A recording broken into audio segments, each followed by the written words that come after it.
Welcome. Yes, of course, it's Women's Day today, the 9th of August, right here in studio on the Newsroom, Kevin. Yes, good morning to you on this beautiful day, Women's Day, the 9th of August, a day to celebrate for women all over the country. Jumbo Africa, not just here in the country, across the continent and around the globe. I'm Elvis Preston. We'll be with you until 12 o'clock today. Now, the focus today, of course, is on at least one woman in every three that has been beaten, coerced into sex or otherwise abused in her lifetime. And these are shocking figures that we're talking about, Kendall. Yes, they are. And, well, this day is here so that we can actually focus on women and all the things that we want our women to experience, the women in our lives. Now, I want to find out from you, do you think government takes women's issues seriously? That's the question we want to find out from you. Carmen on the Twitter handle says, no, we are treated like cattle. A status symbol to possess. Tenderness and nurturing is foreign to them. Colin Sintelele says, the only woman the government takes her issue seriously is Nkosazana Dlamini's Zuma. They even provide her with VIP protection. Well, there you have it. These are some of your comments. Please keep them coming. We'll read them as we continue, but we're also conducting a poll. Now, yesterday, President Jacob Zuma survived yet another vote of no confidence, with a slim majority, though, of 21 votes. So that's why we're asking you, are you surprised that the president survived his 8th vote of no confidence? It was the 8th of the 8th of the 8th vote, Kendall. 561 votes in, 86%, an overwhelming majority say no. They're not surprised. So the president has got 9 lives. 14% are saying yes, they were surprised. Let's take a look at what you're telling us. E.W. Kichui says he definitely was going to survive. This should, however, send the right message to him and his handlers. This one from Munuke Christian says, I'm not surprised. Zuma is popular and has his followers. He should be allowed to finish his tenure. Thereafter, anyone can pursue him as a private candidate. Citizen, I think. Or citizen, yeah? These are some of your comments. Please keep them coming. But we're also asking a sports question. It's all about our golden boy. Yes, wait for Nikarki does it again. Let me just step out of shot a little bit so you can look at his gold medal. London 2017, 400-meter champion, defends his title. We want to find out from you, can anybody stop Wade from winning the double in London? Because he's also going after the 200 meters. He's also going after the 200 meters, which is going to be, I think, an easy walk in the park because somebody fell out. Well, yeah, Isaac Makwala was barred from competing by the IAAF, and that controversy deluxe. We'll be talking a little bit about that in the sport. Well, this one from Nazim Khurtbum says, Wade is unstoppable. He will make it double. Go, Wade, go. Proud of you, says Nazim. Katlaho says, no, I said it yesterday. Wade is a record breaker. I'm very sad that Bolt decided to retire when Wade is doing wonders. Wade has no competition.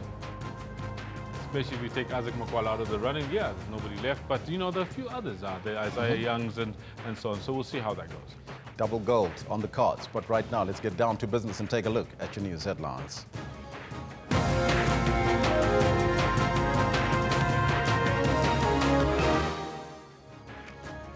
President Jacob Zuma survives yet another vote of no confidence with a slim majority of 21 votes.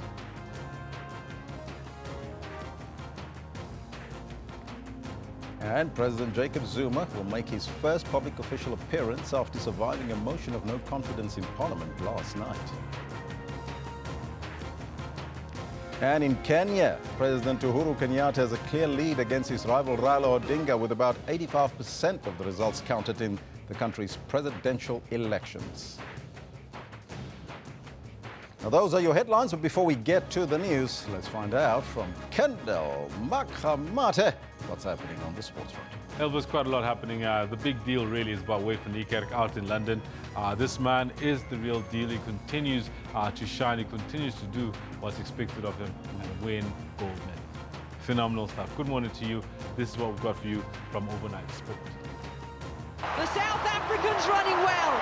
Wade van Niekerk successfully completes the first of the double that he seeks at these championships as he becomes only the 3rd man after Michael Johnson and Jeremy Warner to defend his 400-meter title. Wade van Niekerk defends his title in lane number 6. Isaac Makwala, Wade's main rival at the championships, controversially gets barred from competing by IAAF officials. I feel like sabotaging or something like that, you know. I came here for a medal, you know, so if some people force you to withdraw. Isco on by Bale. Isco. Perfection from Real Madrid. And Real Madrid become the first team to defend their UEFA Super Cup title since AC Milan in 1990 as they beat Manchester United 2-1 in Macedonia. All this in more detail we'll have for you around about 10:40. Do stay with Elvis as he's got the news.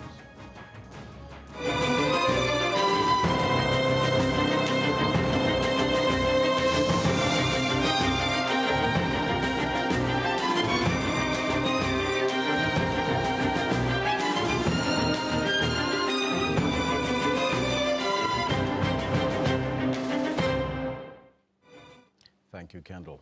President Jacob Zuma survived yet another vote of no confidence. 198 legislators voted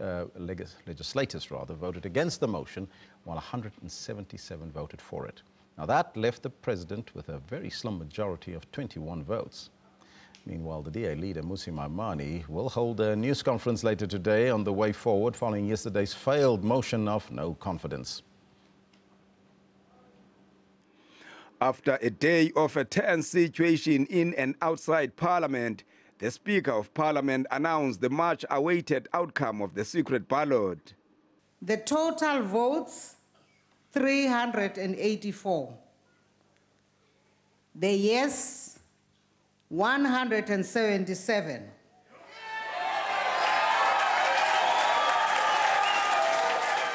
The no, 198.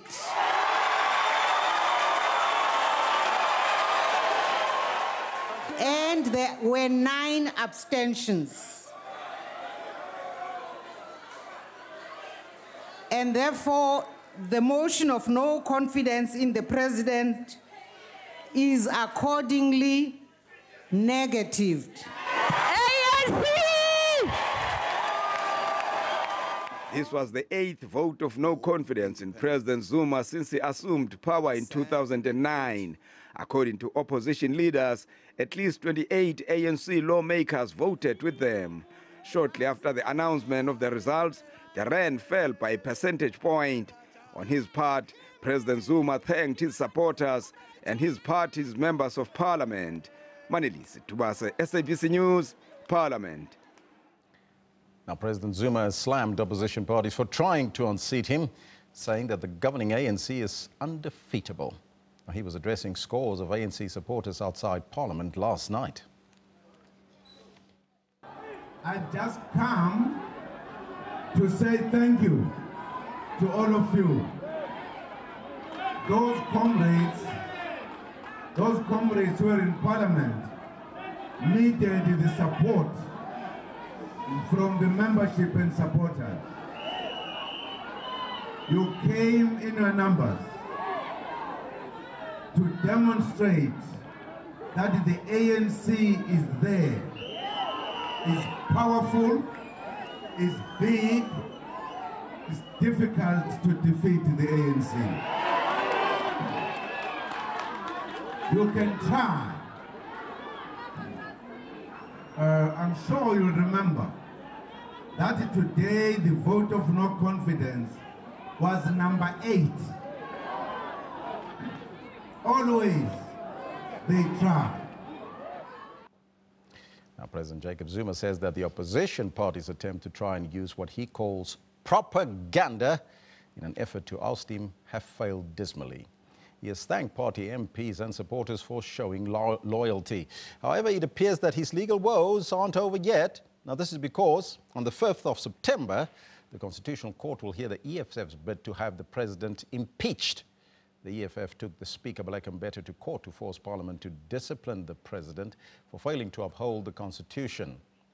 Now, the court has found that the president failed to uphold the Constitution when he failed to implement the public protector's remedial action that he pays back the money spent on non-security upgrades at his Nkandla home.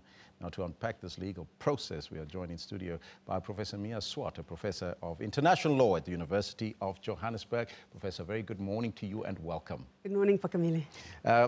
It's Elvis, by the way, Professor. Just to unpack this for us, just to unpack this for us briefly, we saw the president, of course, winning the vote of no confidence yesterday. Right. Now, when we look at this new process of impeachment, what does that mean? All right, so impeachment is a different kettle of fish. In a sense, one expects that it will be much harder to remove the president by way of impeachment. The word impeachment doesn't appear in the Constitution. The Constitution simply refers to removal of the president. And there are three grounds on which the president can be removed under Section 89. The one would be violation of the Constitution or the law, which we've seen has happened. Number two, misconduct. And number three, if he's unable to perform, inability to perform his functions. And the one that the EFF will be focusing on is his violation of the Constitution, as found by the Constitutional Court last year in the Constitutional Court case on Nkandla. And we know that Bantu Holomisa will now be joining EFF. He announced this last night. Yes. Now, looking at the grounds for impeachment on the basis of the violation of the law, what does that then entail in relation to the president? Well, it entails that 2/3 of the National Assembly, right, would have to vote for this motion. And that is, extremely unlikely or highly unlikely that that would happen, right? So I think that what was significant about yesterday was the closest we've come. Requiring this simple majority by secret ballot, we came really, really close. It's good that the opposition is not running out of steam, that they are going ahead, and going to fight the good fight. But I think that yesterday was really a very good opportunity, and with the impeachment / removal of the president proceedings under Section 89, the chances are a lot slimmer. You mentioned Section 89, which is a very important one of the Constitution, and Section 102. Why are those sections of our Constitution so important for our democracy? It's important because we're all subject to the Constitution. No one is above the Constitution, least of all the president.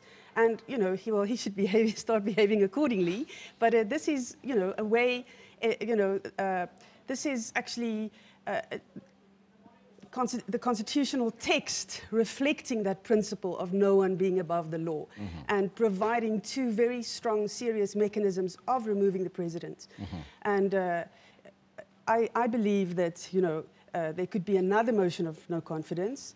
There's already been 7. I don't think it's impossible that there could be another one. Of course, a certain amount of time has to go by.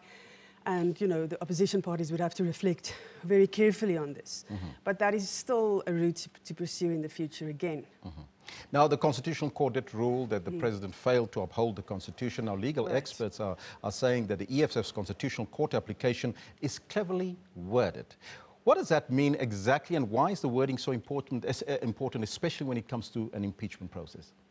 Well, impeachment is dramatic. There's a punitive aspect, right? With Section 102, with a motion of no confidence, one can bring grounds such as a collapse of public confidence. One could say, Maimane 2 years ago brought a motion of no confidence on the basis of unemployment, a weakening economy. But with Section 89, you're talking about really serious allegations that could be very, embarrassing to the president. You're talking about misconduct. So there's misbehavior. And this is a very sharp, serious section. But for those same reasons, I think that it is unlikely to succeed. Yes. If it's unlikely to succeed, what is the duration, though, of that process of impeachment? How long does it take before we can get to that point? Well, we don't have any precedent yet. In fact, even the procedure isn't clear. So it would be a subcommittee of the Rules Committee in Parliament that has to, well, they're busy fleshing out a new procedure for this. It looks like there will have to be a motion brought that will then go to hopefully independent committee who will investigate the charges, and then that will go back to the House. But there is no set procedure for this. The decision still has to be made. The idea is that the National Assembly must be forced to look into the misconduct flowing from Nkandla, that the National Assembly, has an obligation under the Constitution to still take the Constitutional Court's view that Zuma violated the Constitution seriously, and that nothing has really flowed from that, and that there should be a consequence, that the consequence should be that because he violated the Constitution, he should be removed. Right. The elective conference of the African National Congress takes place in December. We have national elections the following year in 2019. Will this process of impeachment not be futile by the EFF right now? Well, of course, I'm sure the opposition parties don't see these processes as futile. They see it as of highly symbolic value and more than symbolic value. And also, we know that every week that Zuma is in power is a potentially dangerous week for the country, right? So time matters in that sense. But it does come very late in his presidency. It does come very late in the game, but it still matters. How much legal weight does the impeachment process carry in relation to the vote or the motion of no confidence in a president? Is it the same, or is there... Well, yes. You know, in both cases, he will be out. He will not be more out as a result of the one or the other. He would have to resign, yes. Professor, I thank you so much for making that a little bit clearer for us here in studio. That was Professor Mia Swart. She's a professor of international law at the University of Johannesburg. Now, as you know, today is Women's Day. Thousands of people are expected to attend the National Women's Day commemoration in Galeshewe near Kimberley today. President Jacob Zuma, he's expected to give an address at the event, fresh from his survival of that no-confidence vote in Parliament last night. The president will be accompanied by the ANC presidential hopeful, Nkosazana Dlamini Zuma, Ministers Nathi Mthethwa, Batabile Dlamini, Susan Shibongu, and the Northern Cape Premier, Sylvia Lucas. Now, we'll go there to Kimberley a little bit later as soon as we can establish that link to bring you an update as to what is happening there. But today, we're asking you that very important question. We're conducting a poll and we're looking at this. Take a look at the numbers. Are you surprised that President Jacob Zuma survived another motion of no confidence? Well, here it is, 636 votes in. 84% of you are saying, no, you're not surprised. That's on the African continent as well as here in this country. Only 16% say that they are surprised. Well, you're also tweeting us on the subject. Let's take a look at what you are telling us on the Twitter handle at SABC Newsroom, as well as on the Facebook page. But we'll come back to some of those in a short while. Let's now take a look at what's happening on Twitter. And we start off with #Women's Day. Now, today is not only to treat your women with a bit more appreciation, but to remind you and to remind us of the Women's March that took place in 1956. Brave women took to the streets all the way to Pretoria. You know that song, We Were Marching, or We Are Marching to Pretoria. That's what they did on that day. Then South African Twitter is still all about the vote of no confidence. 384 votes were cast. 177 said yes. 198 said no. 9 abstained, resulting in the president surviving his 8th vote on the 8th day of the 8th month. The 888 came to play, but it didn't. It worked in favor of the president. Zuma vote #. The opposition parties put up a good performance during the debate before the vote, with EFF and the DA leader even arriving at Parliament together and shaking hands with Maimane. #theirs. If you want to catch up on what happened yesterday, then you can follow Parliament, #Parliament, where you can see the crowd turns out, both with anti-Zuma rallies outside Parliament, the parliamentary buildings there. Some traders were even watching the charts this week to see how these political events were going to affect the rand, and look at that. And according to Karen Richards, this is what the chart did the moment the parliamentary speaker Baleka Mbete announced the secret ballot. Look at that, 20 cents went up. And of course, the meme that are circulating here, there you can see the charts, and we can move on. The memes that are circulating here is one of the president's Photoshop pictures. You look like a wrestler. Zuma Empire. Well, there you have it. Then on to some news from today. There has been a bridge collapse in Germiston, very serious collapse there. The N3 is closed in both directions between Geldenhuys and Galulis. Look at that bridge there. So you can see some of these alternative routes today. #bridge collapse, because some are suggesting these are billboards that were on the pedestrian bridge that brought it down, but those all speculation. We'll find out more. We'll bring you an update on that a little bit later in the program. And then, of course, some good news, sporting news that is. Wade van Niekerk slammed the much-anticipated 400 meters at the IAAF World Championships. Bring in the gold medal. There you see the man himself. Now, you know that he's gunning for a second gold medal in the 200, and we're going to take a look at that, of course, to make sure that you also comment on the Twitter handle at SABC Newsroom. We want to find out from you, do you think that he's on track to get a double gold at the London Champs? Right now, let's go to Kimberley, where it's all happening, where the president will be making his appearance today. And let's go there live. Miriam, a very good morning to you and welcome. Good morning to you. Definitely today it is International Women's Day, and we do know that here in Galeshewe, in Kimberley, we are expecting President Jacob Zuma to have his keynote address. We remember, of course, it was 61 years ago that women took to the streets demanding the end to the oppressive past laws. We do remember the likes of Lillian Ngoyi, Rahima Musa, and the likes that they were saying that they cannot tolerate the oppressive past laws anymore, and they do demand their freedom. One could argue, of course, that since that time, women have gotten their freedom, but others are still saying that women are still oppressed. We're still finding that in the country, women are still under siege. We are seeing the abuse of women and children. Of course, we are expecting that the president and the minister and the presidency rather responsible for women to tackle these issues and speak about government's plans on how we will include women in the economy. As we know, with the studies that have been shown, like the studies by the international research, that at least 21% only of women are still in managerial positions. And these are just some of the issues that have been coming up in terms of transformation, how far the country has come to ensure that women are actually recognized for who they are and women are protected in the country. But of course, earlier on, our reporter who are joining me, Reginald Verdboy, did speak to Premier Sylvia Lucas just to find out from the Premier the significance of this day. We will just listen to that clip now. It's a very important day. I think in the mid-90s, when we started to commemorate this important event of 20,000 women from all races, from all creeds, from all over South Africa, marching to Stradom to tell him that we as women will not be suppressed in our own country.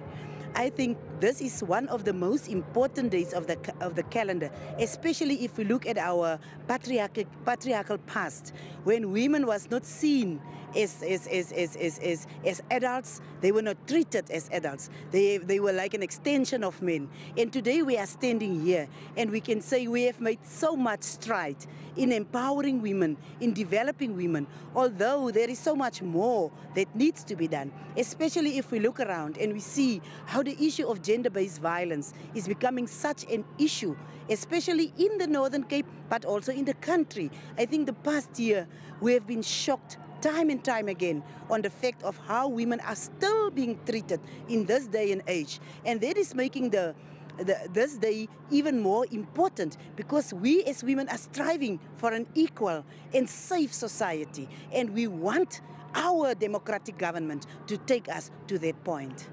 Now, Premier, every year we are commemorating Women's Day, but are any action being taken?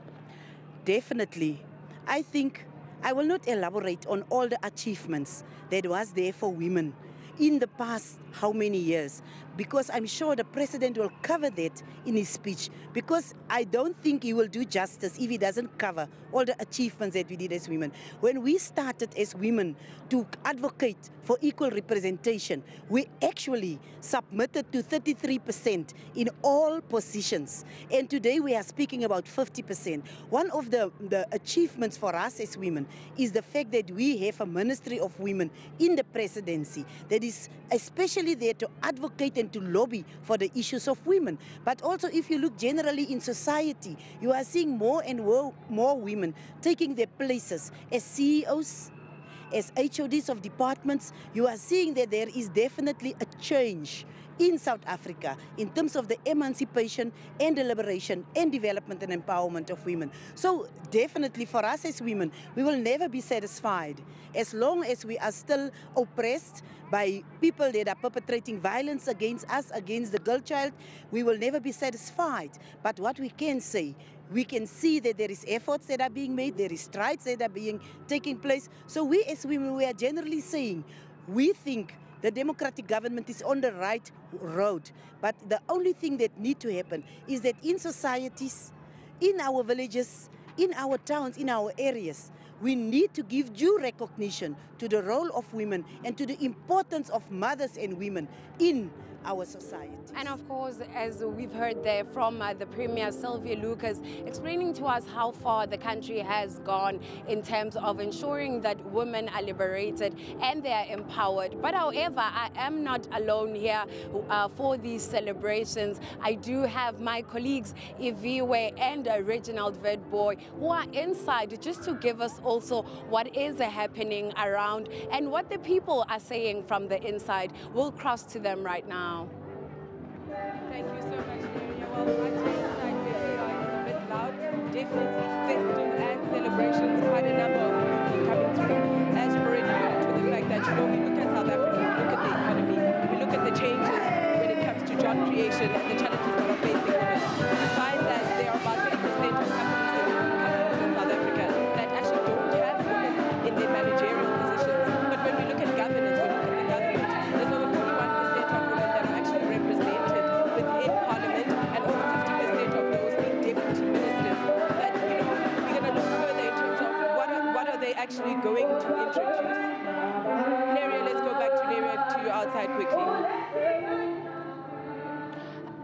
Of course, that was our presenter, or rather our reporter, Reginald, just talking to us, of course, about this day. And it is indeed quiet for now inside. We are seeing that people are slowly coming in as they are expecting to hear what President Jacob Zuma will be saying. And of course, they will be saying that, amongst others, expecting to hear what also the presidency, the woman in the presidency, Minister for the Women in the Presidency, Susan Shabang, will have to say about women in the country. But for now, I'm going to just quickly cross back to you in studio. Thank you, Neria Kotza, our anchor there. She'll be coming to us a little bit later to tell us a little bit more what's happening there. And of course, the president will be there in Kimberley. Now, in an eventful Tuesday in Parliament, President Jacob Zuma has emerged victorious again after surviving another motion of no confidence. Following a 2-hour debate and lengthy voting process, there was 198 MPs that voted against the Democratic Alliance's bid to remove the president. A simple majority of 201 votes was required to remove the president. The Speaker of Parliament, Baleka Mbete, as you know, announced on Monday that the vote would be held via secret ballot. Now, for more on this, we are joined here in studio by Professor Susan Boyson, who is a political analyst at Wits University. A very good morning to you, Professor, once again, and welcome. Now, we looked at the numbers before the debate took place there, but were you surprised at the close margin that the president actually survived this vote, a motion of no confidence? Yes, indeed. That was pretty close. And if you take that difference of about 20, and a slightly simplistic view of it, but that would probably mean that only 10 needed to have switched to have given, 10 more needed to have switched to get quite a different picture. So for me, the surprise in it was really that there were that many ANC MPs, then 26 definitely, 9 probably of the abstainers, and probably a few more who were prepared to go against that grain and against the 3-whip instruction to the ANC caucus. And that shows the depths of that dissent and the two strong, uncompromising factions that are in the ANC. So it showed many of the weaknesses of the ANC, but also I think it showed very graphically to many people out there, there is an alternative ANC, non-Zuma's ANC, trying to come out. Now, we know that there was dissident voices. We've seen the defiance and the signs of defiance from ANC members, senior ANC members, that is. What does this say about the future of the African National Congress, looking at this very close margin that the president won? It is such a complicated, difficult period for the ANC because they can tip any direction above or below that 50% mark come 2019 election. And to get there, a few things would have to change. And I think what yesterday's vote also showed is the extent to which the standard Zuma's ANC is out of touch. If we look at the popular reaction, is out of touch with popular sentiment, opinion polls. We've spoken about those before. They really show that people want Zuma out, and that not people generally, but also ANC voters, ANC members and supporters. They really want to see change happening there. And what it tells us then broader about the bigger picture of the ANC is that the ANC is, it sounds very cliched, but they are really at the crossroads that they have never experienced in post-democratic South Africa. Long time. It's crucial. And they are the people who have to take the real action are not yet in the position to take that action to get them out of this quagmire. Now, with these MPs of the African National Congress now really going against the grain, because Jackson Mthembu did indicate, the chief whip from the ANC, that people need to toe the line. Will there be any consequences for these MPs if they found them? Because this was a secret ballot, you won't be able to tell who it was. Yes, of course. There is a little bit of protection in the secrecy of the ballot, but it is also limited because within the ANC, in the caucus, in the NEC, people have been debating and have been speaking out. And people who are dissenters are really well known who they are. People have been counting heads, and this are tallies they roughly got to. So it is almost a case now, and we know that there are, I hesitate to use the word, but kind of hit lists out, identification lists out. Who was it who stepped against the grain? And we saw in statements, for example, like Lindiwe Zulu, really uses rhetoric, liberation struggle rhetoric. People have sold us out, and we know there are so many negative connotations in that. And it's a sign of the ANC in broader in these times. Reinvention of the liberation struggle is almost like they want to take the whole of South Africa back to the trenches to protect the president and his grouping in the ANC. And in many ways, yes, these people who were dissenting, did voting in that block, it's almost as if they're guilty until proven innocent. And very interested, a footnote to that, when we saw the announcement in cabinet of the results yesterday, and people, ANC mostly stood up. We didn't see the camera roving. We saw one chunk. They stood up clapping. Interesting, the front row where Cyril Ramaphosa and others were sitting did not stand up and applaud. We hope that these MPs will have the necessary protection, also constitutionally. Because that was indicated that they need to be protected. Now, EFF leader Julius Malema, he says the fact that more than 20 MPs evidently voted in favor of the motion of no confidence against the president, and the 9 others that abstained, that it will encourage others to break ranks as well. Do you concur with his analysis of the situation? And it is a slow process of change. And I know there are more dissenters, and there are 40 degrees of dissent, really.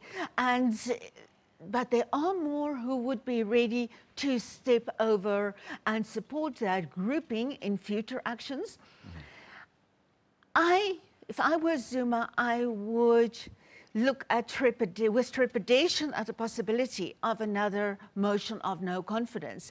And you've just spoken to the previous panelists about the legal actions looming. Yes. I think September is going to be a very busy month for anti-Zuma protests. And if those court cases do not go in Zuma's favor, I think we should ANC and Zuma should brace themselves for another round of possible motions of no confidence. Now, yesterday's vote, is that perhaps just the start of more turbulent times within the African National Congress, or perhaps a change in our political landscape, you think? No, it is a change. It is not a start. The process has started quite a while ago. But the grouping, the Zuma's grouping of the ANC is so entrenched in the ANC, where they still hold the upper hand in crucial structures, and they are so entrenched in state and government that it will be a long process to actually get a turnover. If that turnover is, we don't know definitively to what extent there is going to be a turnover turn out and to turn over of Zuma's and the amount of discreditation they have instilled in the state. So it is a long process. Yesterday is a very crucial change point, a turning point of sorts, but it's still a long process ahead. And the fact whether there is going to be a crucial change still will be battled out. And it's going to depend very much on the outcomes at the end of the year. What does that mean, not just for the end of the year, the elective conference, but also for the 2019 elections? Oh, yesterday, it does mean a lot, because yesterday again showed an ANC overwhelmingly that is prepared to defend the president. They didn't do that explicitly, but they do it by redirecting the challenge as regime change and coup d'etats, like heaven forbid. And whereas the real coup d'etat is of the Zumas inside the ANC, that is where the real coup d'etat is. But it showed actually a weak ANC to the electorate, because this was an ANC that was doing things in its majority that are not liked by the electorate and the voters outside there. So should there be a change to more credible leadership at the end of the year, that could be the beginning of a turnaround for the ANC, still only beginning. It would depend very much on how persuasive, how credible that new leadership are, and whether they can persuade the elections and do a credible election campaign minus alliance partners, and with the ANC will remain at best just internally divided after December. At worst, it can split, but let's say they maintain one party, but with internal dissent and problems, of course, but sufficient unity to be credible with the voters. That could still rescue the ANC. But yesterday, one point in a long chain of events that still have to follow. Professor, I thank you so much for your analysis this morning. Thank you, Alan. And thanks heavens, of course, we didn't have a nuclear bomb, as suggested by the But mind the time bomb. That was Professor Susan Boyce, and a political analyst from Wits University, giving us her take. But let's now take a look at what's happening on our Facebook page. And we start off with this year's Women's Day under the theme, the year of our Tambo Women United in Moving South Africa Forward. Of course, there you see it on your screen there. SADC facilitator for Lesotho. Let's move on. Deputy President Cyril Ramaphosa is expected to make a working visit to Maseru today. And of course, there you see him, of course, sitting there in Lesotho. And then an earthquake measuring 6.5 in magnitude struck a remote and mountainous part of the southwestern province of Sichuan yesterday in China. There you see some of those pictures coming through. You can go to our Facebook page and find more of these stories there. Let's now take a look at the front pages from the newspapers from around the globe, and we start off in the United Kingdom. The Guardian reports that North Korea has said it is considering a missile strike on the US Pacific territory of Guam, just hours after Donald Trump warned the regime that any threat to the United States would be met with fire and fury. And of there, of course, you see the big picture there of Makwala, also on the front page at the IAAF. Moving now to Florida. The Miami Herald says that federal wildlife agents who last year investigated a group of Gulf Coast anglers linked to a brutal shark dragging video were foiled by uncooperative witnesses and an inability to confirm when the illegal acts occurred. And then finally, moving to China, the South China Morning Post reports that a magnitude 7 earthquake in China's southwestern Sichuan province on Tuesday night has claimed at least 13 lives and caused 175 injuries. That's according to figures released by the provincial government there. Those are all your newspapers from around the globe. You have to stay tuned, but we'll take a short break. We'll be right back after that, celebrating Women's Day today here in South Africa and around the globe.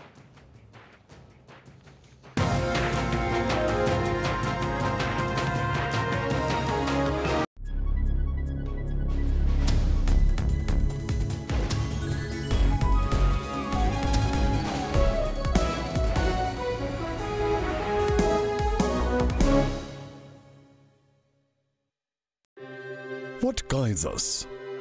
What leads us forward? Is it leaders on a soapbox, spouting rhetoric for the crowd? Is it the actions of our people? Or the voices of our citizens? Your country is guided by the voices of its people. and your broadcaster is dependent on your voice to guide it. Get your copy of the SABC's editorial policy and have your say.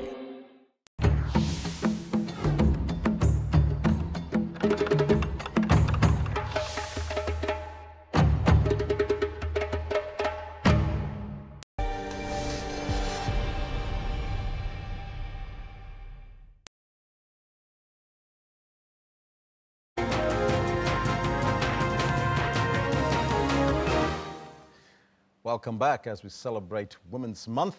The Center for Study of Violence and Reconciliation says government, the private sector, civil society organizations and all sectors of society need to combine efforts to end the violence against women in South Africa. Now, the call comes after a series of shocking incidents of violence against women reported in the media, including the brutal murder of Karabo Mokoena. You remember her? The gang rape of a 22-year-old in Johannesburg, the slapping of 2 women in a nightclub over the weekend by the Deputy Minister. And for more on this, we're joined by Noma Tamsanqa Masiko. She's Advocacy Officer at the Center for the Study of Violence and Reconciliation. A very good morning to you and welcome. Thank you. Happy Women's Day to you. Thank you. Thank you. First and foremostly, in my introduction, I mentioned government, but we also talk about civil society. We talk about all the role players and stakeholders. How can they come together to stop this violence against our women and children? Thank you very much, Elvis. I think, first and foremost, it's important for us to recognize that we're a country in crisis. Violence against women in this country is normalized. It is pervasive. It is... You see it, you know, in everyday life. We see it in the public sphere. We see it in the private sphere. So I think it's important for us to firstly recognize that we have an issue, a serious issue that the government needs to really recognize and deal with. And I think secondly, it's important for us to recognize that women in this country are as unsafe at home as they are in a club, as they are walking down the street, as they are taking a taxi to work, etc. So we have a crisis at hand, and we need action. Interpol in 2012 labeled South Africa as the rape capital of the world. That is a startling label. And how many years down the line? It's now 2017, and this issue continues. Now, we know that it's estimated that at least 1 woman in every 3 has been either beaten, coerced into sex, or otherwise abused in their lifetimes. Now, looking at the situation, why, 23 years into democracy, are we still experiencing this? Is it because there's a weakness from a governmental perspective, or is it society at large? I think the issue is double-pronged, Elvis. I think there's an issue definitely at a societal level, and then there's an issue at a government level. Patriarchy and violent masculinities in South Africa is largely to blame for some of these issues. So we have manhood or attributions to manhood that are incredibly problematic. The fact that you have to be this rough and tough, this macho man. Our definitions of manhood in South Africa need to be dismantled.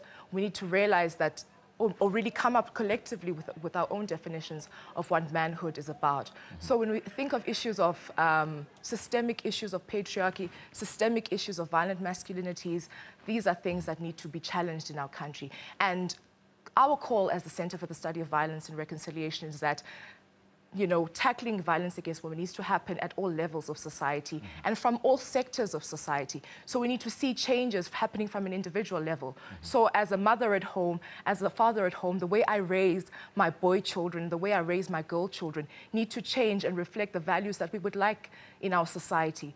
And this transcends to our schools and goes further up into organizations, and then further up, and then finally into our government level. So it's a systemic issue, and we need our government to take action and to actually come up with coordinated and comprehensive national strategies that tackle violence against women. From the Center for the Study of Violence and Reconciliation, are there perhaps any proposals being made to government in relation to how do we deal with these issues? And do we start with men only, or is it a collective issue? It's a collective issue. It's a collective issue. We can't look at men alone without looking at women as well. Actually, the Center for the Study of Violence currently is working on a research study that examines women's experiences of violence. So we looked at women's experiences in 4 different provinces in the country. And I invite members of the media and everybody to actually attend our launch, which will be on the 30th of August, where we'll be launching the findings of that research study. And what comes out of that study is incredible. I would not want to share too much of it, but I think what stood out for me, I think in particular, was, number one, these psychological explanations for why particular men perform violence against women, and particularly sexual violence. So I think the prevailing discourse is that a man who would rape a woman is criminally insane. He's a psychopath, he's a sociopath, he's psychotic. But the reality of the matter is that men who perpetuate such crimes are not monsters, they're not from a different planet, they are not these bestial, inhumane human beings. They are men who move and live among us. Yes. It is your pastor in a church, it is your school teacher, it is your minister, it's any man can fall into that category. And I think it is important for us to recognize that men who perpetuate such crimes are not detached from our society. They are part of our society. And that speaks again to the structural issues, the masculinities and the patriarchy. Talking about structures and processes and perhaps from government perspective, policy changes, has government done enough in relation to policy changes towards fighting violence against women and children? For me, Elvis, I think this is the issue of South Africa. South Africa is able to draft these mellifluously written documents, you know, but how do these documents really translate into reality and are implemented? And I think that's our call, in addition to the collaboration between government and other sectors of society. The issue is that we need to have policy implementation. We need a national strategy, a comprehensive plan on how we are going to fight the scourge in this country. The same way we saw with the AIDS epidemic in the country. We saw government coming together, from local government, we saw national government, provincial government coming together, different government departments coming together, from social development to health. We need the same coordination happening to fight the scourge of violence against women. It's Women's Day today. What is your message to women out there in relation to this day? My message to women today would be celebrate your womanhood and remember that we're living in really, really difficult times, and the fight did not end in 1956 when we walked to the union buildings. The fight continues. A lucha continua. Mosanka, I thank you so much for your time and joining us here in studio. Thank you. There you have it. That was Noma Tamsanga Masiko. She's the Advocacy Officer at the Center for Violence and for Study of Violence and Reconciliation, here in studio with us as we celebrate this wonderful Women's Month and, of course, Women's Day today. We're going to go to Kimberley a little bit later to go there live to the event where the President will be speaking in Galeshewe in Kimberley. But right now, it's time to take a look. It's very hot in studio today, and I don't know if it is the weather. Let's find out from Philip Hawkins.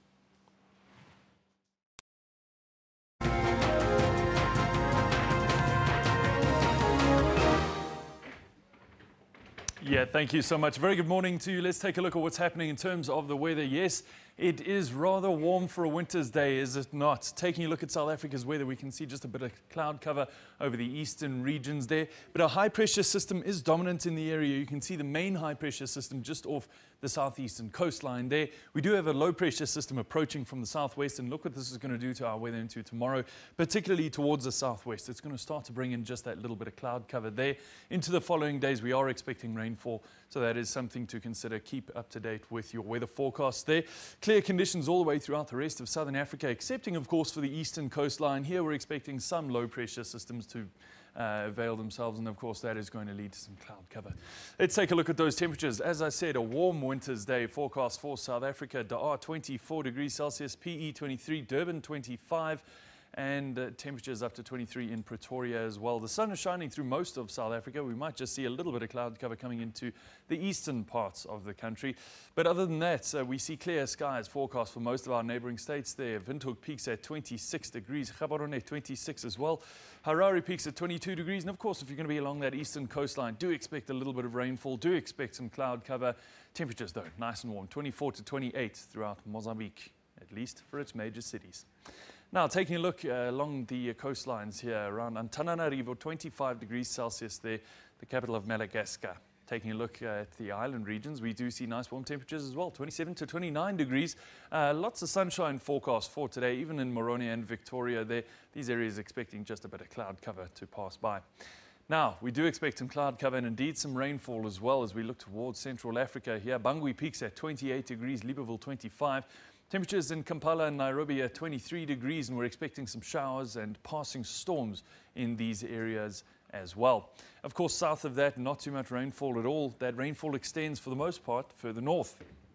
This time of year, of course, being the rainy season in these areas, we expect that southern Chad, central Chad possibly as well, getting some showers and thunder showers today. Southern Algeria, we're even expecting the concentration of showers and thunder showers really to take place around that central region, around the far southwest of Mali, around the interior there of West Africa. Moving on into tomorrow's weather, a lot of that is going to dissipate. It's going to shrink down and indeed start to move off towards the coastal areas. Senegal and the Gambia are expecting showers and thunder showers today and into tomorrow as well. The central and the western regions of Nigeria, both today and tomorrow, expecting some showers too. Indeed Cameroon as well, and the Central African Republic. These areas all expecting the possibility of some passing storms. Now, in terms of your temperatures here, well, it's going to be very, very warm indeed. Summer in the northern hemisphere still, 42 degrees in Khartoum. Clear conditions over Cairo with 38-degree highs, 49 degrees in Riyadh there. Would you believe it? Very, very hot indeed.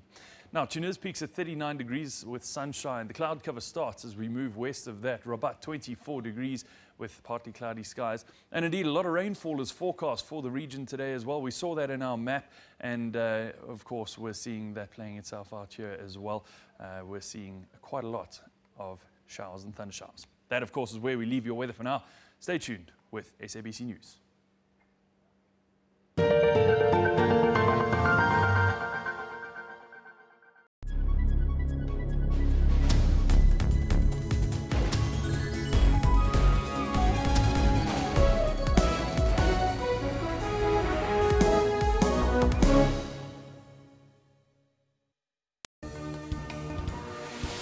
It is 6 p.m. Central African Time, broadcasting live from Johannesburg. This is Primetime News. South Africa said farewell to one of the Rivonia trialists, Uncle Kathy, a fearless stalwart. With this man who was so engaged, so busy, so witty, so funny, so wise, and so incredibly principled. Joseph Shabalala has been honored for his contribution to the South African music industry. A statue in his honor was unveiled during an annual gala dinner in Ladysmith. The shot of the day, however, belonged to American Daniel Berger, who chipped in for an eagle on the par 4 fifth hole. For all your news updates, stay on Primetime News every Saturday and Sunday from 6 p.m.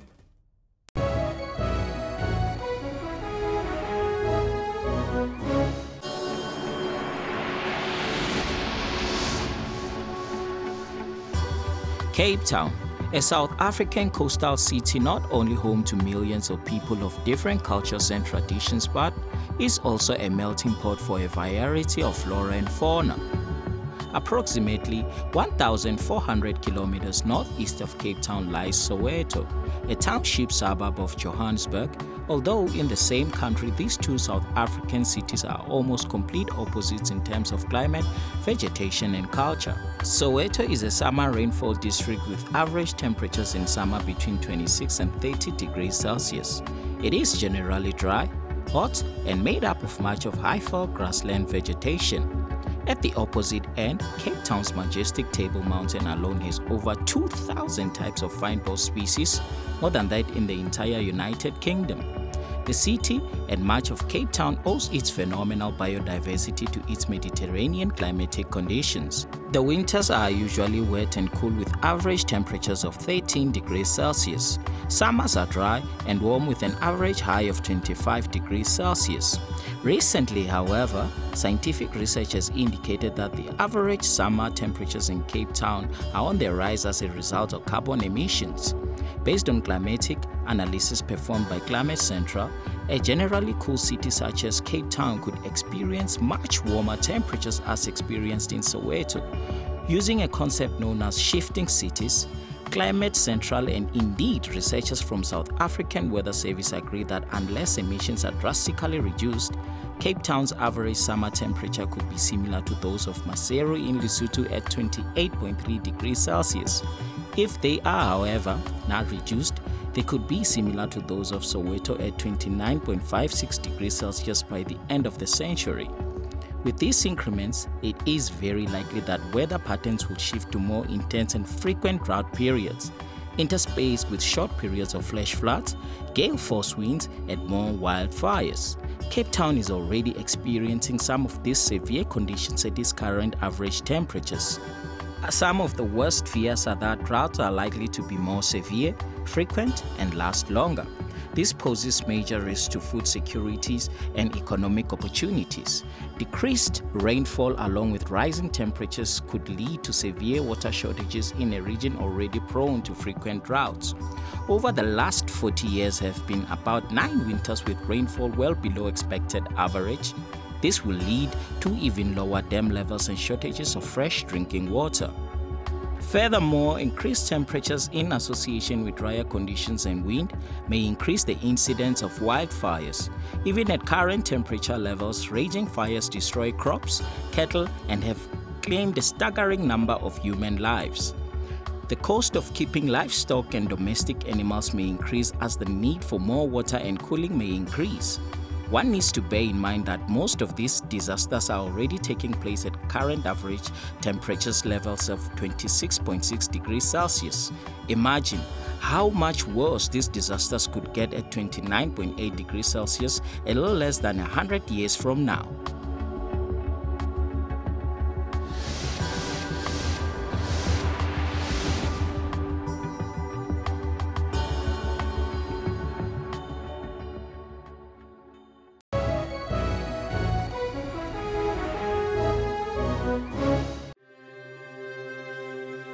What guides us?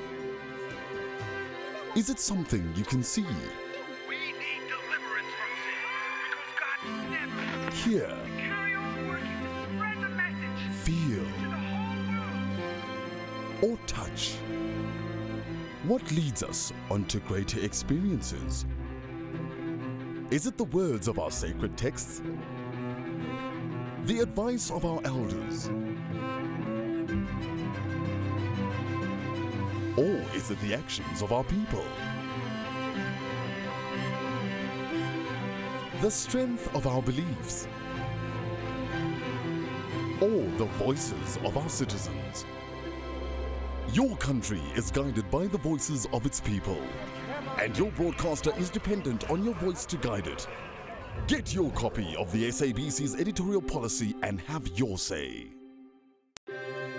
What guides us? Is it something you can touch, hear, feel, or see? What leads us onto greater experiences? Is it leaders on a soapbox, spouting rhetoric for the crowd? The advice of our elders? Or is it the actions of our people? The strength of our beliefs? Or the voices of our citizens? Your country is guided by the voices of its people, and your broadcaster is dependent on your voice to guide it. Get your copy of the SABC's editorial policy and have your say. From the moment you start your day. Good morning, everybody. It is 6 o'clock. We are there for you. You want a guarantee from the leadership that we should not be leaders who will steal? I'm prepared to give that guarantee that we should not steal from our people. We bring your morning into perspective. This is the reason they keep putting fees up. They're not getting enough money. We'll make sure that you get the full story. The police officers from specifically Moffat View Police Station, they support these brothels. What have you found upon your investigations on this matter? I cannot deny those allegations. And you can count on the weather team with expertise. Join us live at 6 a.m. daily.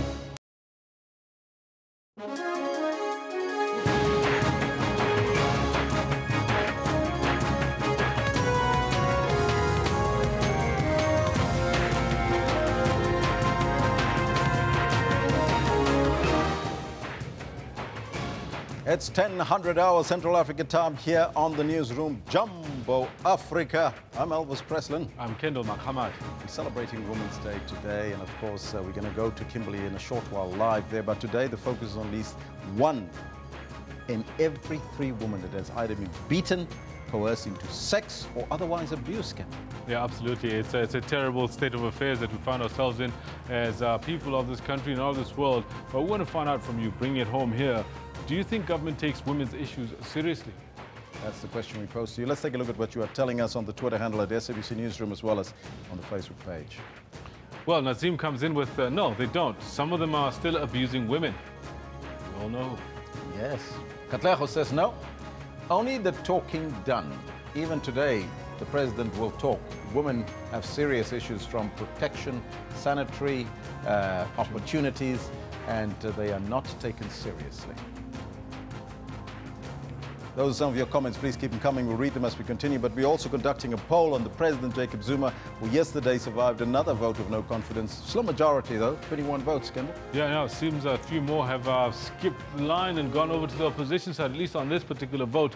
We're asking you on our poll for today, are you surprised that President Jacob Zuma survived another motion of no confidence? 708 votes in already.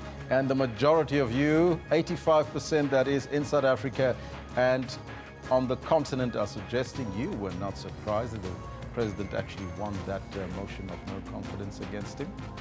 Absolutely. Let's see what's being said about it. Proudly Yes for Zuma says, no, the opposition can try as much as they want, but they will not unseat President Zuma. This one coming from Shloni says, MPs are sent to Parliament to vote on matters of national importance. The abstain button must be cancelled. They must be decisive. There can't be any person sitting on the wire, so says Shloni. You're right, Shloni. I agree with you. MPs cannot abstain on crucial votes in Parliament. Well, there you have it. But we're also talking about sports today, and we're talking about our golden boy, Wade van Niekerk. Kendall, he is on the verge of making history again. Absolutely. He and Michael Johnson have been going toe-to-toe. Well, here he is. Wade van Niekerk wins the 400 meters last night. He defends the title that he won out in Beijing 2 years ago. And we want to know from you, he's going for the double in London.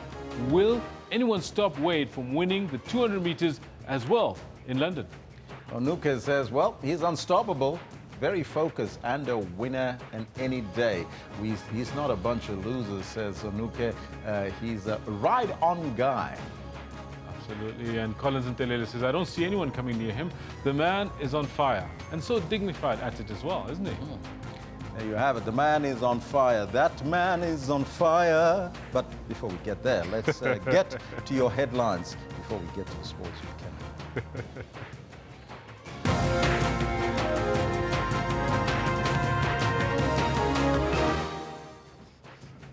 President Jacob Zuma survives another vote of no confidence with a slim majority of 21 votes.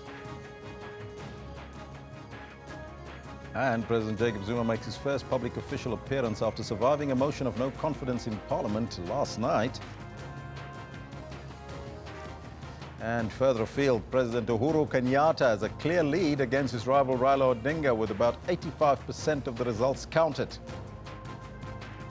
Bring you updates on those stories, but before we get there, let's find out from Kendall Makhamad what's happening on the track. No, thanks very much. Lots happening on the track. It's all about track and field for another few days, and Wade van Niekerk has just gone and done it. Good morning to you.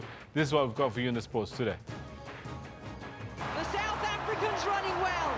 Wade van Niekerk successfully completes the first of the double that he seeks at this championships, as he becomes only the 3rd man after Michael Johnson and Jeremy Warriner to defend his 400-meter title. Wade van Niekerk defends his title in lane number 6. Isaac Makwala, Wade's main rival at the championships, controversially gets barred from competing by IAAF officials. I feel like sabotaging or something like that, you know. I came here for a medal, you know, so if some people force you to withdraw. Isco on by Bale. Isco! Perfection from Real Madrid. Real Madrid become the first team to defend their UEFA Super Cup title since AC Milan in 1990, as they beat Manchester United 2-1 in Macedonia. Of course, I'll bring you these as well as other stories in more detail at 10:40. For now, do stay with Elvis as he's got the news.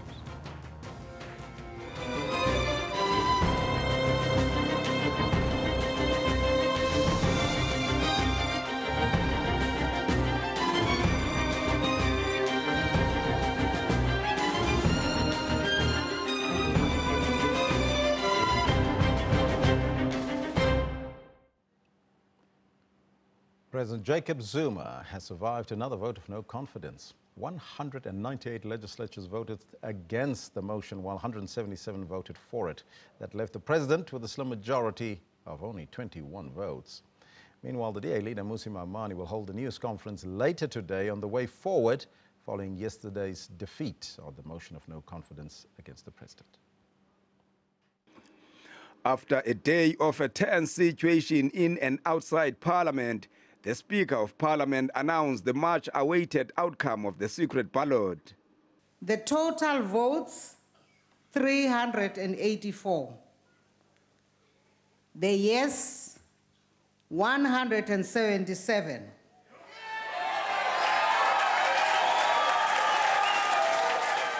The no, 198.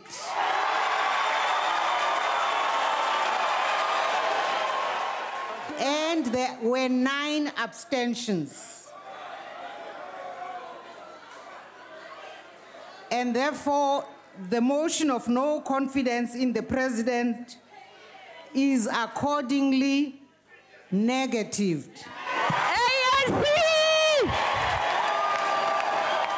This was the 8th vote of no confidence in President Zuma since he assumed power in 2009. According to opposition leaders, at least 28 ANC lawmakers voted with them. Shortly after the announcement of the results, the rand fell by a percentage point. On his part, President Zuma thanked his supporters and his party's members of parliament. Manelisi Tubase, SABC News, Parliament. The big day today, it's Women's Day. Thousands of people are expected to attend the National Women's Day celebration in Galeshewe near Kimberley today. For the latest, let's go now live to Kimberley, where our reporters Iviwe Potty and Reginald Witboy, who's there. A very good morning to you, and can you guys just maybe sketch us a picture as to what is happening there? Good morning to you too, Elvis. We are inside the tent where the celebrations are actually going to take place. They're set to start at about 11 o'clock. We've seen quite a few number of people trickling in, as well as outside. People are still coming through the gates. As you can see behind us, there's quite a number of women wearing the green, yellow and black today, which is the ANC Women's League, here to celebrate and also, pay tribute to those women that have put through the baton forward, that have broken down the barriers for us, actually, women to have rights now today, where we've seen those women then, fighting the struggle. They called it then the trio of oppression, which was oppression at home, oppression in society, and as well as oppression from the government. We're going to speak now to my colleague Reginald Witboy, who's going to tell us a bit more in terms of the program today. Who can we expect to see talking, as well as a bit about the Northern Cape. I understand that this area is one of the areas where we've seen the succession of 3 women premiers. So this area is not shy in women leadership. Well, good morning to you, Iviwe. Yes, the Northern Cape is the largest province in South Africa. We're talking about coming from Steenkop to Garies to Galeshewe, and yes, women from all walks of life or from all those areas are seated here, and they are here in attendance to listen what President Jacob Zuma actually has to say here today. And then also we spoke earlier on to the Premier, Sylvia Lucas. She's saying that women is actually facing many challenges. We know that this commemoration, it comes at a time where there is actually an increase of violence against women, and men are being urged to actually stand up for the rights of women. Now we know that around about 12:15 we are expecting President Jacob Zuma to deliver the keynote address.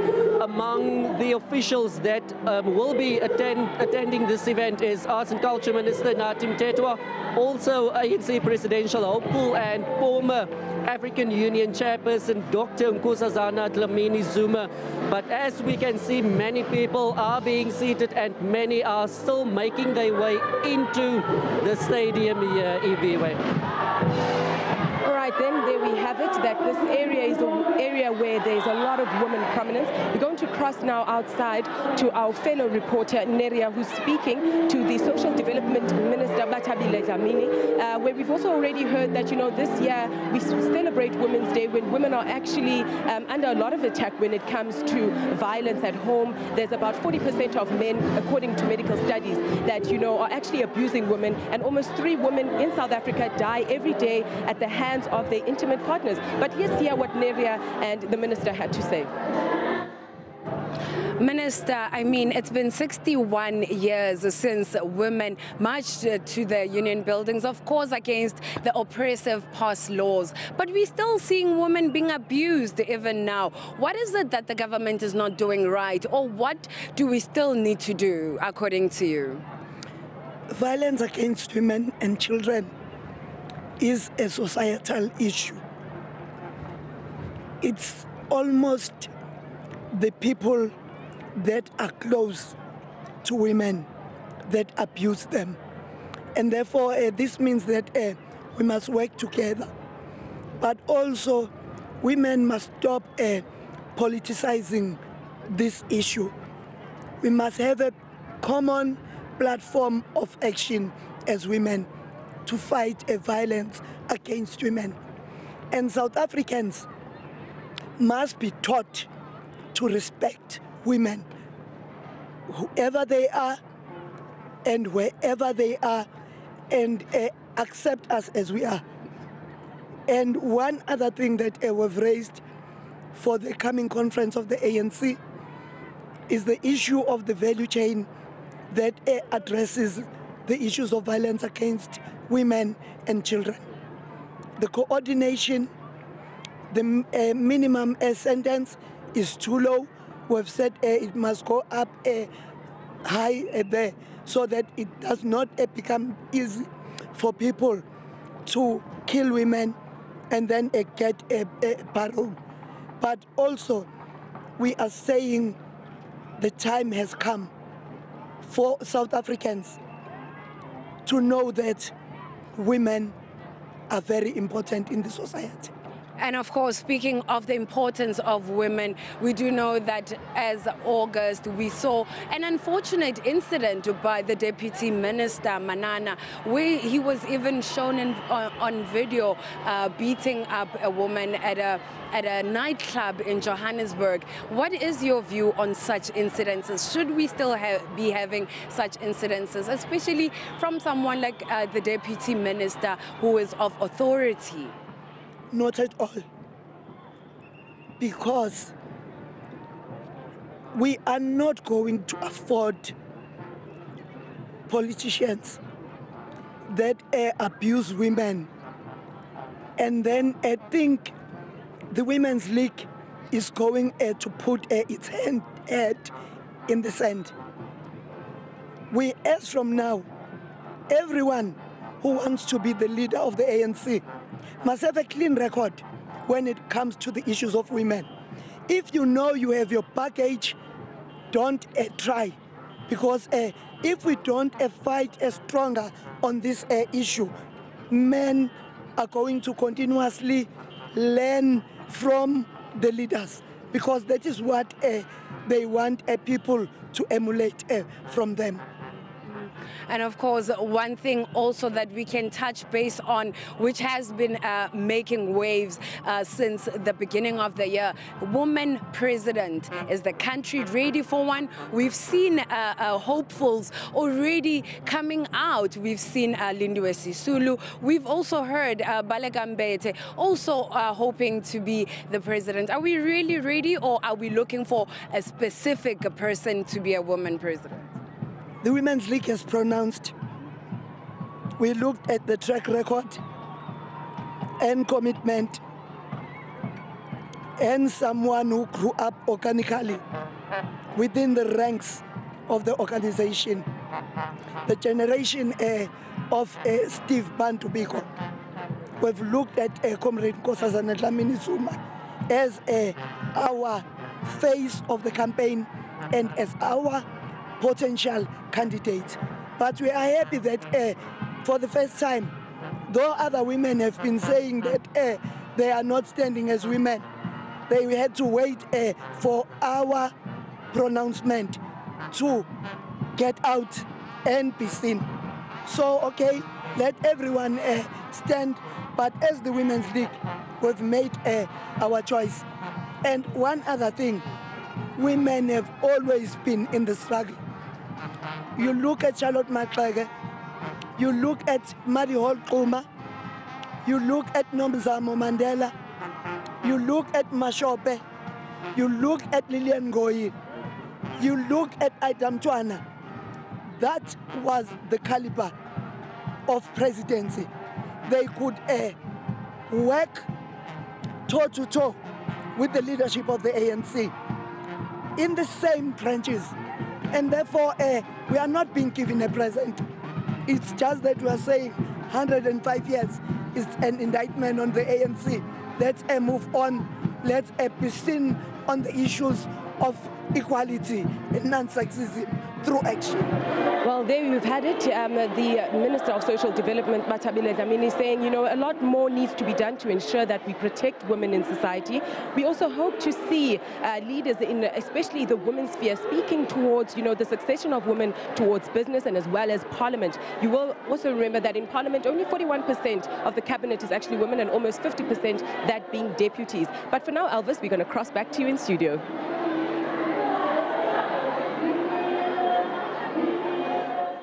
Well, there you have it. Of course, coming to us live from Kimberley. As soon as the president is ready, we'll go there live as well, so when he takes to the podium. But in other news, President Jacob Zuma says that he's deeply disturbed by the assault incident involving the High Education Deputy Minister, Mduduzi Manana.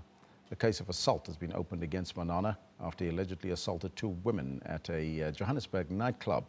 The president has urged all those with information on the matter to cooperate with the authorities. Presidential spokesperson, Bongani Nkolunga. President Jacob Zuma has confidence that the law enforcement agencies will deal with the matter effectively in line with the laws of the land. The president has emphasized that the South African government has made violence against women a priority crime. The president believes that women have a right to safety and security and must not be attacked or abused by anyone anywhere in the country, regardless of the position of either the perpetrator or the victim. The president believes that South Africa must be safe for all women. Member of Parliament Mduduzi Manana was among those that voted in the motion of no confidence in President Jacob Zuma. A case of assault, as you know, has been opened against Mduduzi, who was also the High Education Deputy Minister. This after he allegedly assaulted 2 women at a Johannesburg nightclub at the weekend for calling him gay. Manana has since apologized amid mounting calls for his resignation. Manana has now also apologized to the club, Cubana, and its staff for his behavior. He maintains that things should not have reached the level they did. Earlier this week, Manana apologized, saying that he should have known better despite the extreme provocation that he suffered. A case was opened at the Douglasdale police station. The deputy minister was involved in another assault case in Ermelo a month ago. That case was struck off the roll. So as we celebrate Women's Day, that's exactly what today's National Day is all about. Yes, it's a big day, of course, for all women in the country and around the globe. President Jacob Zuma will address the 2017 National Women's Day celebrations at the Galeshewe Stadium in Kimberley later this morning. Now, last night, a women business executive spent a very cold night outdoors at the Constitutional Hills Women's Prison in the CEO Sleep Out initiative. Now, the initiative is part of the global CEO Sleep Out for positive social change. The CEO Sleep Out is aimed at raising funds for Door of Hope, which is a Johannesburg-based center that cares for abandoned babies. Participating women have called on female business leaders to invest in initiatives that seek to protect and uplift women.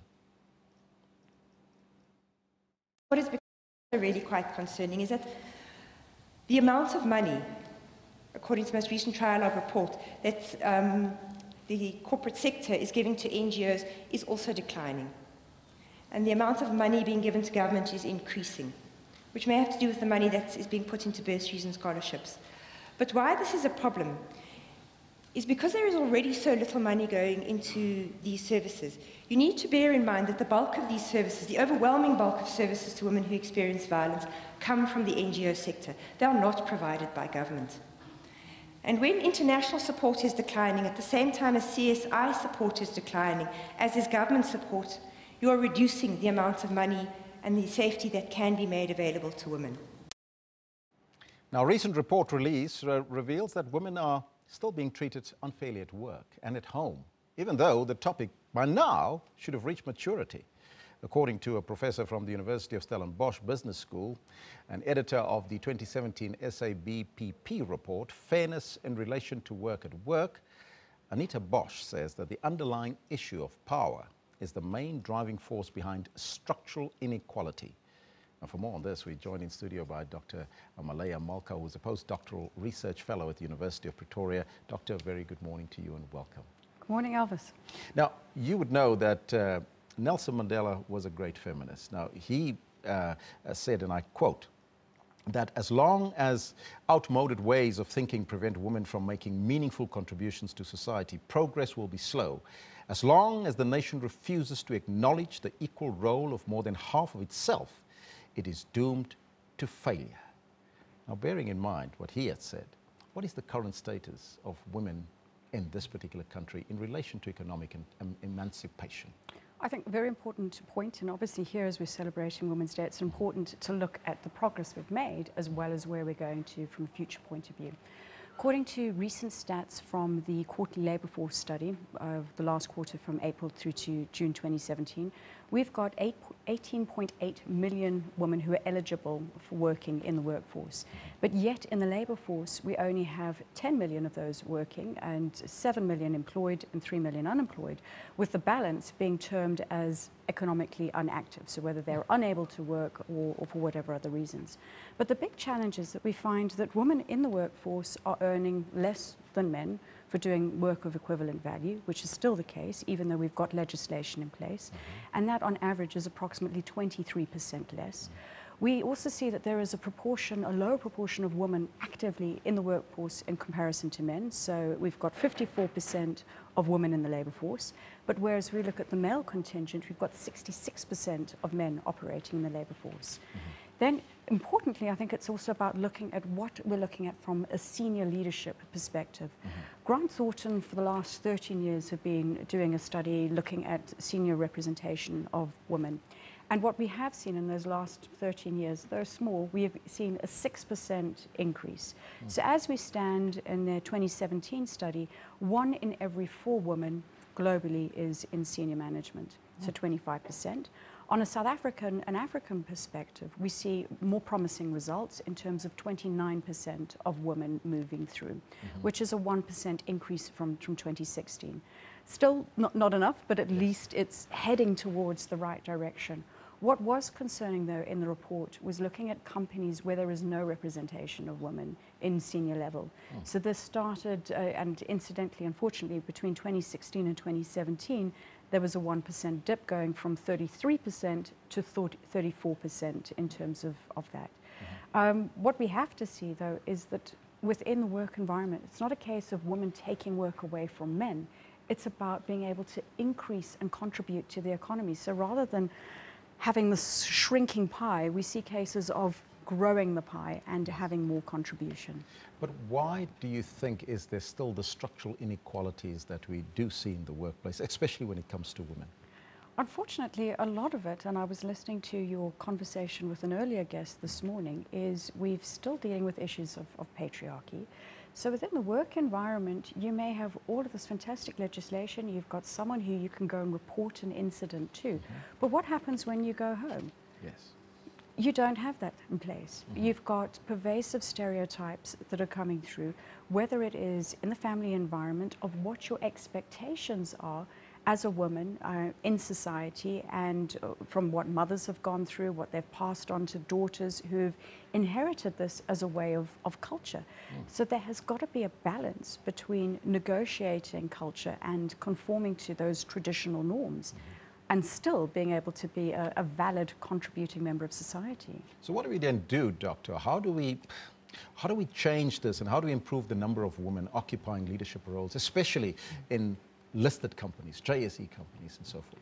There are a few points. One, we're already seeing from a grassroots upwards in terms of women in education. So we've got more and more girls and young ladies coming through the education stream, greater qualifications, and if you're more qualified, you've got more opportunity and more right to earning a better salary and entitled to a better position. Another key area is about mentorship, and more interestingly for me is about sponsorship. So from a mentorship point of view, you would be looking towards someone who's walked that journey and they will support and navigate. But sponsorship is where people are looking at you and they are understanding what your contributions are and potential value. So whether you've got a direct relationship with them or not, and they are advocates for your support. We've also got legislation within companies looking at diversity, and we see numerous reports, particularly from Credit Suisse, where they demonstrate that having more women and having a greater diversity within corporate boards is contributing to the bottom line. And let's face it, from a business point of view, it is all about delivering on the economic component. And also we've got meaningful contributions. So as someone engaged, you are being able to contribute to the economy and deliver. Now, one of the most difficult points, I think, and components of gender equality and the principles thereof talk about work-life balance, and they also talk about career development. It's difficult, especially for when it comes to women. What is your perspective on this, and is there all-in-one winning formula that we can apply that could work for women in general? To start for the last part first, I wish there was an all-in-one winning formula, and it's something that I discuss with numerous women on my radio show as well to try to understand. But there is no, unfortunately, no magic bullet. No magic book. We do have superwoman syndrome. We have got women doing what's termed as the second shift, because unfortunately, when we look at the whole picture, we've got 24 hours in a day. And the way that the work environment was structured was really about men's timetables, and also about looking at having a single income coming into the household. So the man would traditionally go out to work, and then the woman would be at home looking after the family, because you've got to have both needs within your life in order to function. The World Economic Forum looks at a global gender index, and what they established was that men's working days are actually shorter than women. So they work 7 hours and 47 minutes, and within that period, 1 hour and a half is allocated to unpaid labor. But in contrast to women, on average, they work 8 hours and 39 minutes, and yet 4 hours and 47 minutes of that is unpaid labor. So women are doing more unpaid work than men, and also working for longer days. So that's one core issue, that we've got this unpaid component. In terms of the dynamics, I think it is all up to individuals from a choice perspective on how they do the shared workload, because we've got to be able to renegotiate the gender domestic division of labor. We live in more of an egalitarian society. We have got greater components from an equality perspective, and fairly, we need to have this division of labor in the home so that both parties can go out and contribute. On this Women's Day, how do we bring equilibrium, and what is your advice to women out there? My advice is on an equilibrium basis. It's negotiating according to your own world and your own set of circumstances. I think a lot of the times women have to suffer from prevailing stereotypes. They've got societal pressures to conform, and it's up to them as individuals to navigate their worlds. Two examples which stand out for me, and I'll just mention briefly. For instance, Terry Falkvane, who was the former CEO of Primedia.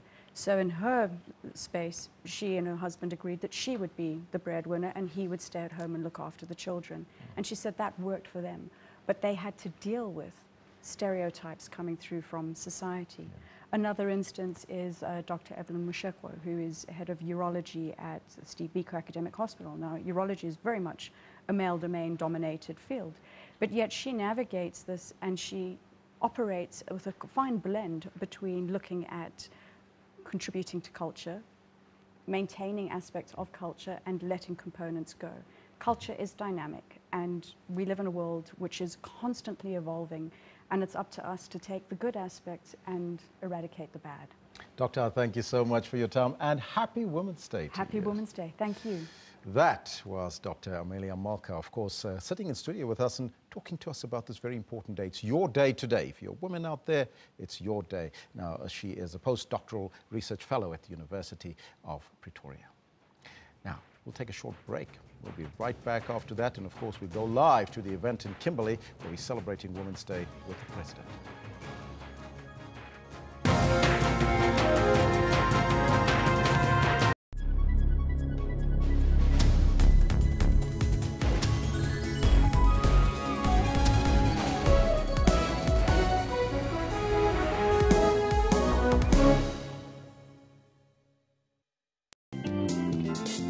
When I was passing the casino, I said, that edge came, said, I'll just try, you never know. You might go home with 80,000, times 4 the amount that you have. And that stupid day, I lost all my money. Never allow glamorous lifestyles to push you beyond your means. The awakening moment was that 2007, when I left my children alone.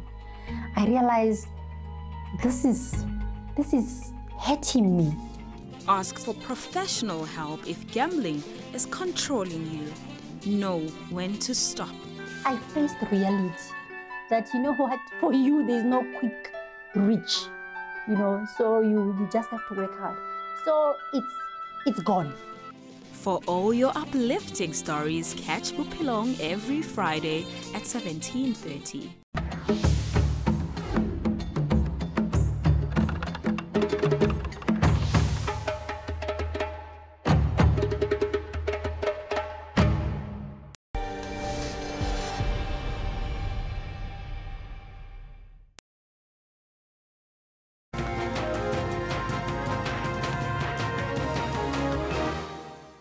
As we celebrate Women's Day today, and of course it's Women's Month in August, on a lighter note, as more women are focusing on the battle against various challenges facing them on a daily basis, Refilwe Makhosi doing something different and unique. Refilwe is a cyclist and she is in it for charity work. She's raising funds for poor and abandoned children. Now, to unpack the story further, we are joined here in studio by Refilwe Makhosi, a female cyclist. A very good morning to you and welcome. Good morning to you, Elvis. Thank you. First and foremost, tell me about yourself and why cycling? Elvis, being a runner, I was a runner for 6 years. So I decided to do something different, to do cycling. And I did my first race, 94.7 last year. And after completing that race, I thought to myself that I could actually do Cape Agnes, which is longer, 109 kilometers. And with that, obviously after 94.7, the entries were already closed. And a friend of mine, who's also a cyclist, she sent me a link of charities that I can ride for. I went through those charities, and I found Africa to Queen as one of the charities that I'm interested in, and I think I can cycle for. Why did you choose them? What was the overwhelming reasons for you to choose Africa to Queen? The reason to choose Africa to Queen, Africa to Queen is geared for for young girls and obviously young boys as well, in terms of supporting them and developing them. So it's one of my passionate development for boy child and a boy girl. You have seen that there is so many things that are happening right now. If we don't teach our kids from the foundation stage, that will be a challenge. We'll have women, we'll have men and women that do not respect each other. So what they're doing really, it's one of the things that I'm passionate about, and yeah. Basically, that's that. Now, charity events normally have themes. Do you have a particular theme for your charity that you're going to do? Yes, most definitely. Change the world. Change the world. Lovely right. theme. for a purpose. Africa Tech Queens want, their slogan is, at Tech Queen, we believe that every child has a potential to make a difference. So we believe that every child has a potential. So hence we chose that theme because through cycling and through running, through us as parents, being active, we can change the world. Now, you heard that we're talking about some of the challenges that women face in the workplace and in everyday life, so to speak. But in cycling, do you find that there's this gender imbalances as well? Definitely. There is still, cycling is still dominated by males. You find a quarter of women compared to men currently. And, there is a lot of, abuse around being a cyclist. Motorists are not really friendly with cyclists, especially when you are a woman. You are being harassed and, you are being hijacked. You can be hijacked and all that. So, yes. So how do you make sure that you are safe on the roads or do you cycle with other people to make sure that you are protected as women? Let me start by saying, in our country, if you look at our infrastructure, it's not allowing us as cyclists, to cycle safely. The environment is not, it's not safe for us. So, if we can, if our government, can have a budget for to create infrastructure for the cyclists, that will assist a lot. Yes. So mostly I cycle in places whereby there is like Cradle, where there is yellow line, and races where that the roads are being blocked for us. Just briefly, how can people assist you in raising funds for Africa Tech Queen? They can go to our Africa Tech Queen website. There is different types of donations because you start from the foundation stage, the career stage, and so on. So if you go to African Tech Queen website, you'll get all the information. And also to have more women joining cycling and participating and ensuring that there is more awareness in our country in terms of cycling. Rafilwe, thank you so much and all the best of luck with your cycling. Thank you so much. That was Rafilwe Mkhosi. She's a woman cyclist here in studio with us, and of course we celebrate women today. Let's now get an update from the elections in Kenya. Let's cross to our reporter Eldrin Sampia, who is in Nairobi. Very good morning to you, Eldrin. Paint us a picture as to what is happening in Kenya. Jumbo Africa.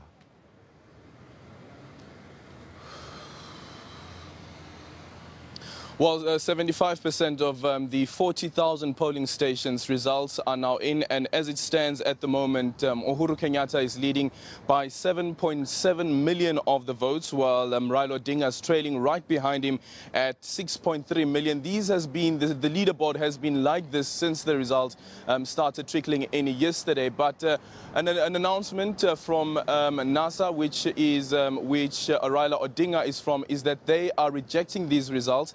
They are calling these results illegal. They are arguing that the system was not transparent. They argue that the IEB system has been hacked into making links rather to Chris Msando's death. Remember that he's the ITC head who was murdered about a week and a half ago. His body was found lying in a field, and they said that his ID had been used to hack into the system of the IEBC, and that's how the results have been manipulated, comparing their own results. Now, NASA has its own telling center, and they say, according to their telling center, Raila Odinga is leading by more than 8 million of the votes, and Uhuru Kenyatta is trailing behind him at 7 million. I just quickly want to bring in our foreign editor here, Sophie Mukwena, with regards to this.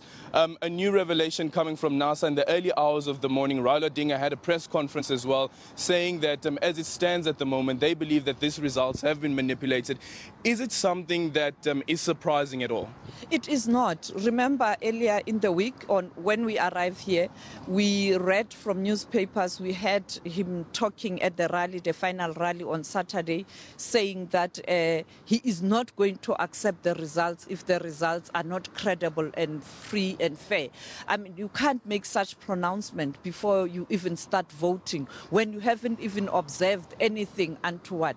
But remember, the African Union Observer Team had warned the candidates that should they have any objection, the judiciary is there, and the Chief Justice of the Supreme Court saying that he stands ready to deal with any dispute. And I think if Raila Odinga is not happy, he will have to follow the law and he will have to follow the constitutional process, come to this court that you see behind us or next to us here to come and lodge a complaint and perhaps let the judges look at the issue. But also, I think yesterday, when counting started, myself and Sarah Kimani, we went to a voting station where counting was underway here at Technikon University, where the AU observers were there, and we observed the process of counting. They count, they agree, all the party representatives or the officials representing different parties, they fill the form, they agree on the results. Then the presiding officer then enters the tally or numbers or the results in that system that we are talking about. And there's no way, if you have party agents, you can get away with any matter as a presiding officer, because the form that is complaining about, saying that you must only announce or put the results for public scrutiny when you have received an email of the form.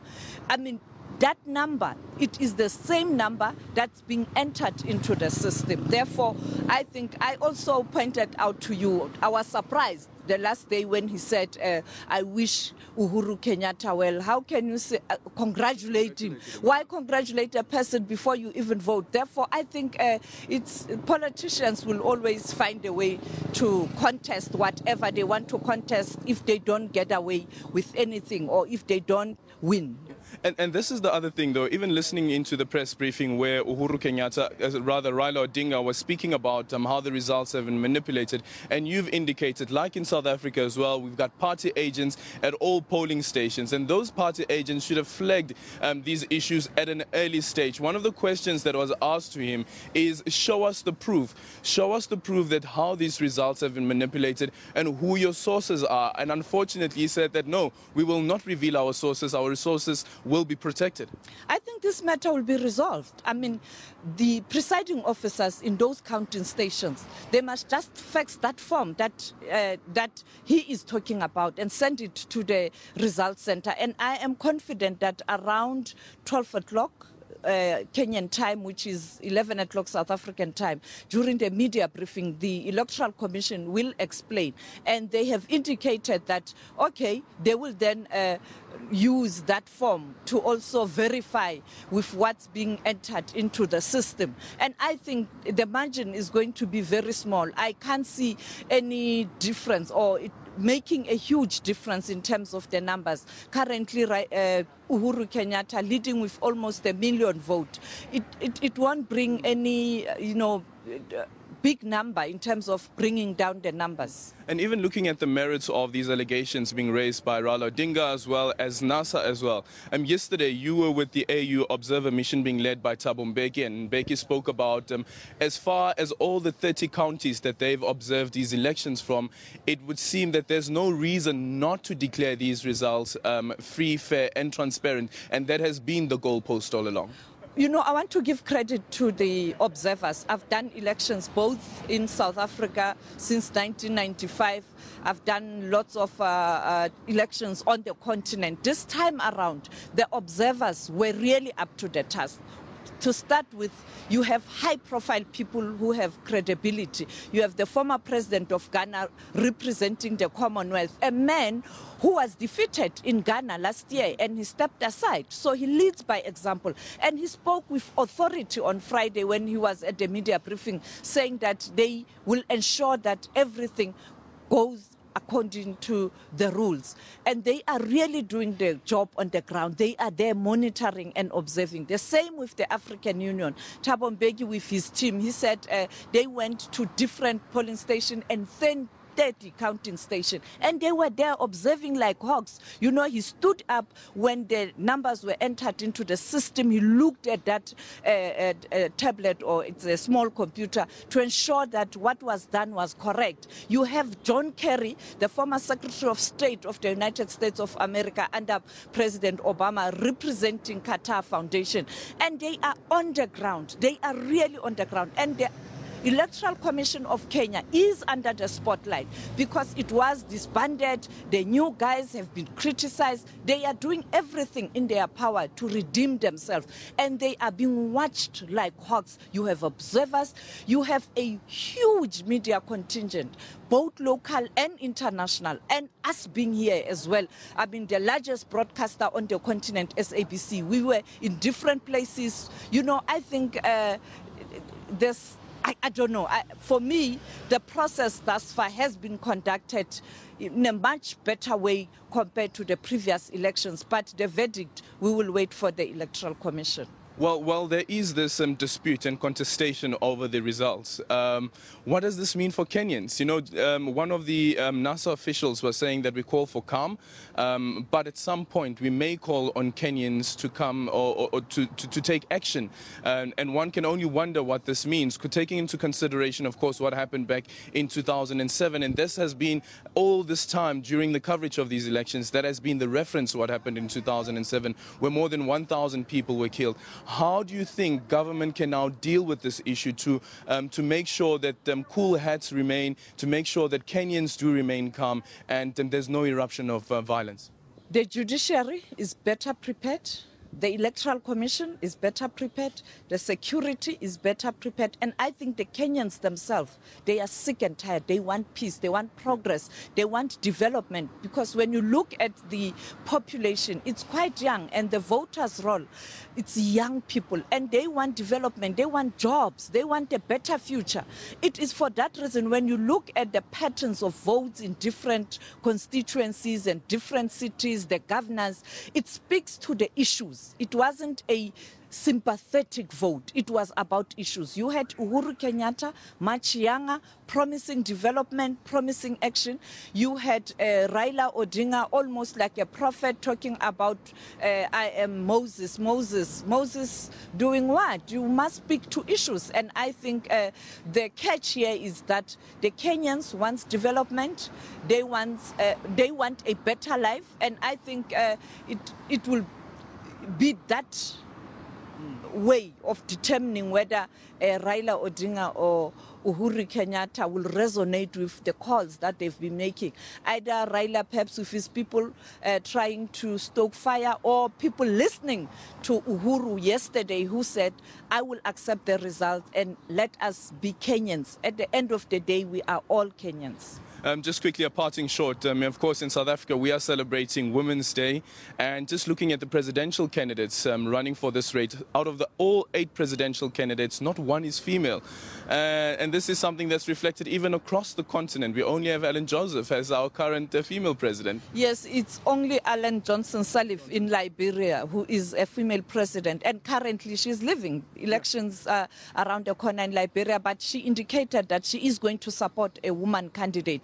It is not only a problem on the continent, it is a problem around the world. I think as women, we have to do something very serious to ensure that we are listened to, that people can understand that we can lead. Because when you look at the voters' roll, lots of women, you look at the queues yesterday, I mean, women in their numbers. And I think we have to do something, and it cannot be business as usual. And I think on the continent, I think women must stand up and ensure that they avail themselves for leadership role. And as I say that, it must be competent women with credibility and who are prepared to lead and make change. And not just women, because they are women. And that's indeed something that South Africa's parliament is facing as well. If you look at all the opposition parties, or even all the political parties in parliament currently, all those parties, except for one party, that is the National Freedom Party, is being led by a female. And that's a huge issue that it was even being raised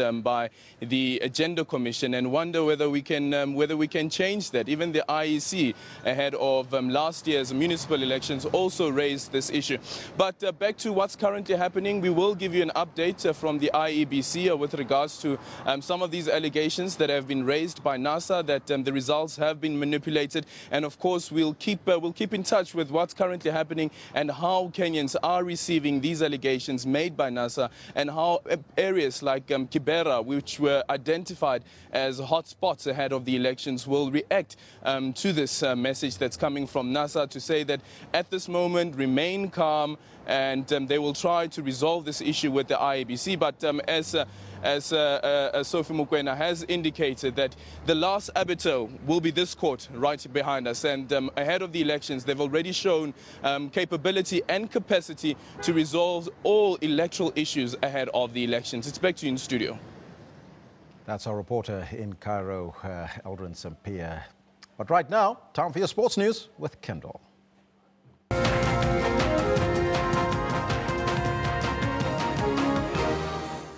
Thank you very much, Elvis. This morning we wake up to the news that Wade van Niekerk, the Olympic and defending world champion and world record holder, retained his 400-meter title in dominant fashion as he stormed to victory in 43.98 seconds.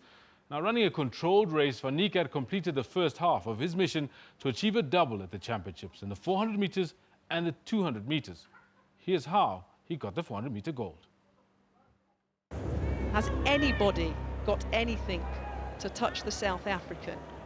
Can Gardner reproduce the form of the semi-final to push the world record holder in lane 6? So the roar goes around the stadium for the final of the men's 400 metres. Gardner of the Bahamas going well in lane number 4. Van Niekerk going well in lane number 6. Curley moving well, the American, in lane number 2. But round the top bend, Gardner, a slight advantage, the Bahamian, in lane number 4. But look at the afterburners. Wade van Niekerk's put his foot down in lane number 6. He's going to swing into the home straight, the world leader. The South Africans running well. Tebe of Botswana in lane number 9 running well. Gardner on a charge, but nobody can stop the world record holder. Unofficially 43.98 seconds. Wade van Niekerk defends his title in lane number 6. Well, he's the champion again. Now, Wade van Niekerk's gold medal in the men's 400 meters means that the team now have, this is Team South Africa, now got 4 medals, which include 2 gold, which equals Team South Africa's previous best total medals haul in 2003.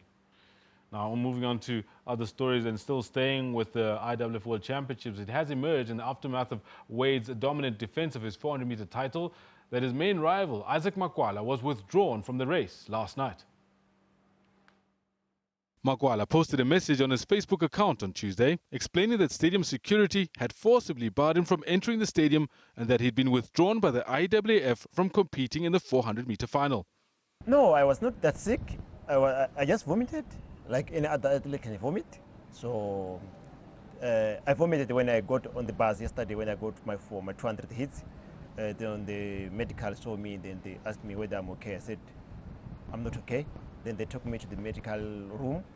Then they put me there. Some doctor said he's still looking for his medical team. Then I waited about 30 minutes. There was nothing. Then I went out. I just go to do my warm-up for the 200.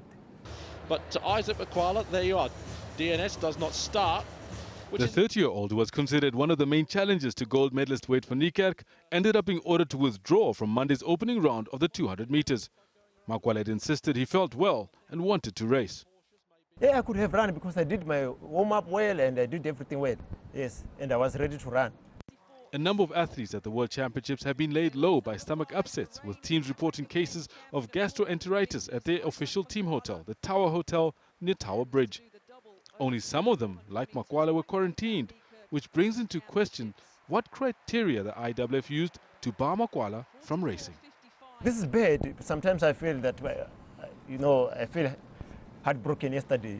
I was ready for this. I worked hard for this, So I feel like sabotaging or something like that, And of course, as always, there's always comment on social media about all the big stories of the day. Let's see what's being said about some of what transpired last night. Craig Anderson says, if Makwala is okay to run by his country's medical team, then it should have been. But the IWF have to protect other competitors. Well, the IWF did not use their own medical protocol. They used the protocol in the UK. Let's say you have to be quarantined for 48 hours. What if he'd been running in a country that doesn't have a quarantine? Would they have allowed him to run? And why didn't they actually quarantine other athletes as well? Mboyeng says there was no way that any member of Team Botswana could have performed up to the peak with a distraction of the Makwala debacle. Absolutely not. It would have been very difficult. Tebe doing as well as he could there. Stuart Edgar says, can't IWF Worlds reinsert Makwala into the 200 semis in lane 1? He wanted to run but was refused to protect athletes. It seems fair, but surely the criteria should be more transparent and consistent. Philippa Smallwood says Makwala would even go to the medical team if he felt well. We all wanted to see a great race, but I'm not convinced the IWF are at fault. Yes, of course. The narrative will always come out the way it does. Well, the narrative here is that they need to be a lot more transparent and consistent with their decisions. Moving on to other stories now. South African cricket captain Faf du Plessis pulled no punches as he delivered his post-mortem on the Proteas' disastrous test series against England. The home side beat the Proteas 3-1 in their 4-test series. And it's the first time since 1960 that the Proteas have lost 3 tests in one series against England. There were at times individual performances that stood out for the Proteas, but it was too far and few between. Morne Morkel, Keshav Maharaj and Kagiso Rabara were part of the top 5 wicket takers in the series, but they didn't have enough backup. And it's especially the injuries to Vernon Philander that worries du Plessis.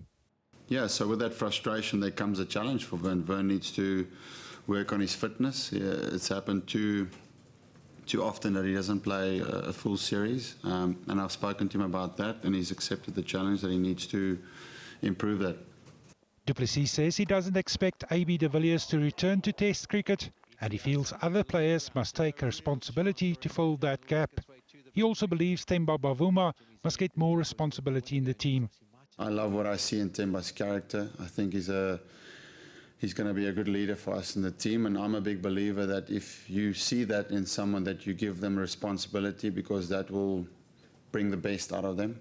So the way Themba batted in the first innings was remarkable, you know, on real challenging conditions. He was the best player. So for me, that says that he's got the capabilities of being South Africa's number 4 for a long time.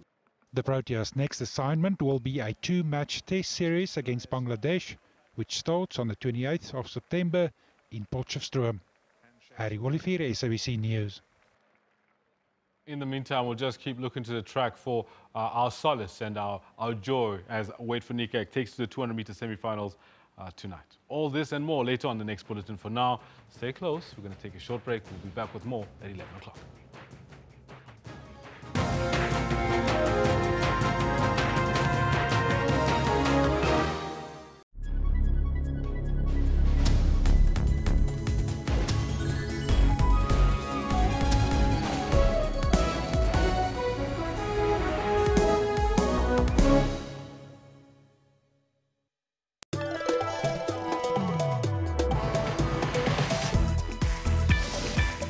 I think winter is definitely one of those seasons where you can really show off your sartorial choices. You can start from a single layer of a shirt, actually starting with thermals, build it up with the shirts.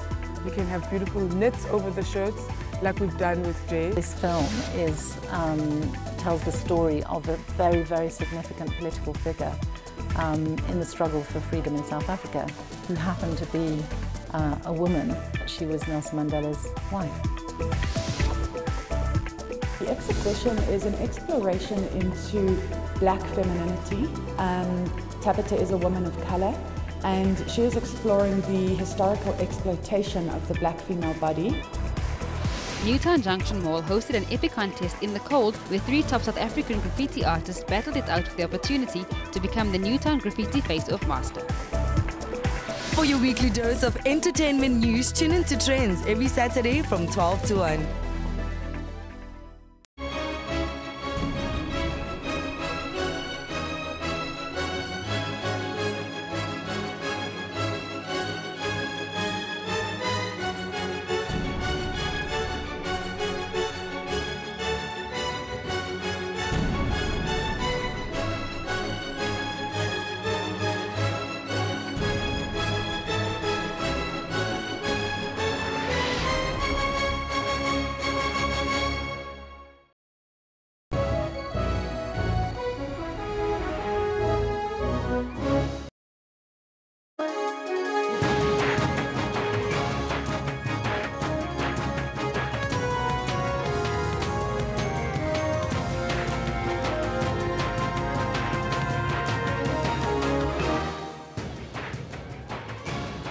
Yes, a very good morning and a warm welcome to the final hour, Jumbo Africa. I'm Elvis Preslin. I'm Kendall Makamati.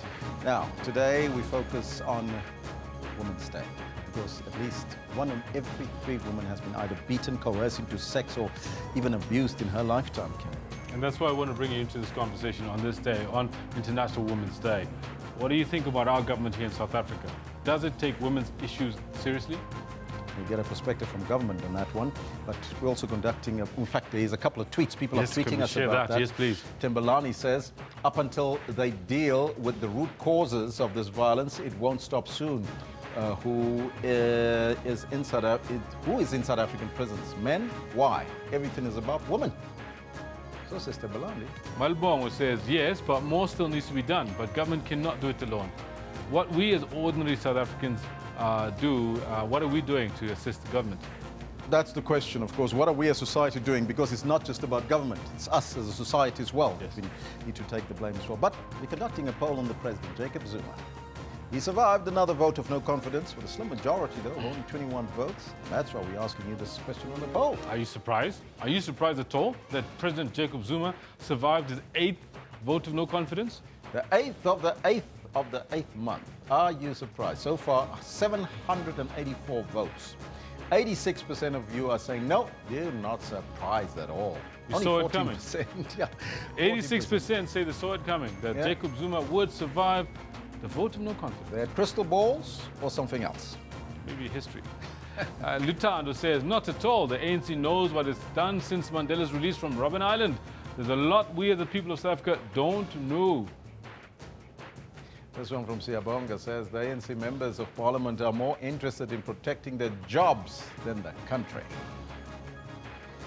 Keep them coming. We'll read them as we continue during the course of the day, but we're also asking you a very important sports question. Our golden boy, Wade van Niekerk, is on the way to do something great, Kendall. Yes, he's won the first of the double that he's been trying to get. We want to find out from you. After winning the 400-meter gold and defending his title as the world champion, after being the Olympic champion and still the world record holder, do you think anybody can stop Wade van Niekerk from doing the double and winning the 200-meter gold as well? Well, this one from Proudly Yes for Zuma says, Wade is our superhero. Well done, Wade. Absolutely, could not agree with you more. Nazim Munati says, Wade is unstoppable. He'll make it double. Go, Wade, go. So proud of you. There you have it. But right now, let's get down to business and take a look at your news headlines.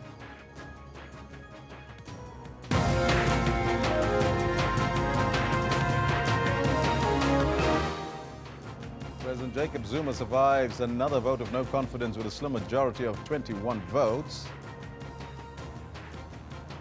The president will make his first public official appearance after surviving a motion of no confidence in Parliament last night. He will be in Kimberley at the official Women's Day celebrations. And President Uhuru Kenyatta has a clear lead against his rival Raila Odinga with about 85% of the results counted. But as you heard from our reporter there, Alvin Sampier, controversy around the numbers and, of course, some of the results. We'll get you an update on those and some of the stories. But first, let's find out from Kendall Makamate what's happening on the track. Yeah, Elvis, I think that is where it's all happening right now. That's where all of our solace, our celebrations coming from the track and field out in London. And I can't tell you more other than this. Good morning to you. This is what we have for you in the sports today. The South Africans running well. Wade van Niekerk successfully completes the first of the double that he seeks at these championships as he becomes only the 3rd man after Michael Johnson and Jeremy Warner to defend his 400-meter title. Wade van Niekerk defends his title in lane number 6. And it becomes revealed that Isaac Makwala, Wade's main rival at the championships, controversially gets stopped from competing by IAAF officials. I feel like sabotaging or something like that, you know. I came here for a medal, you know, so if some people force you to withdraw. Isco on by Bale. Isco! Perfection from Real Madrid. Real Madrid become the first team to defend their UEFA Super Cup title since AC Milan in 1990 as they beat Manchester United 2-1 in Macedonia. also be giving a look ahead of the 200-meter semi-finals that Wade van Niekerk and Akani Simbini will be running it later on. More of this about 11:35. For now, stay with Elvis as he's got the news.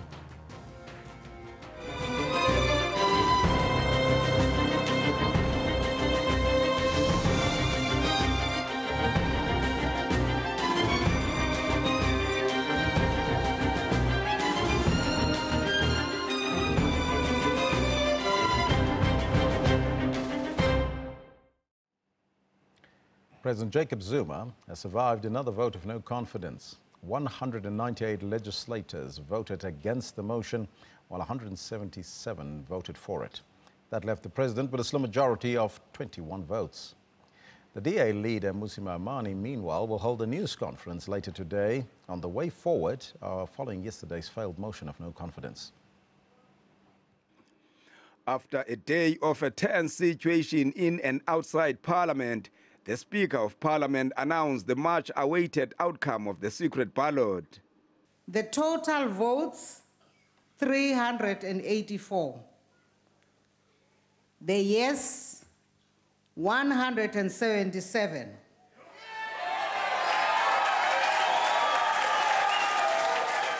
The no, 198.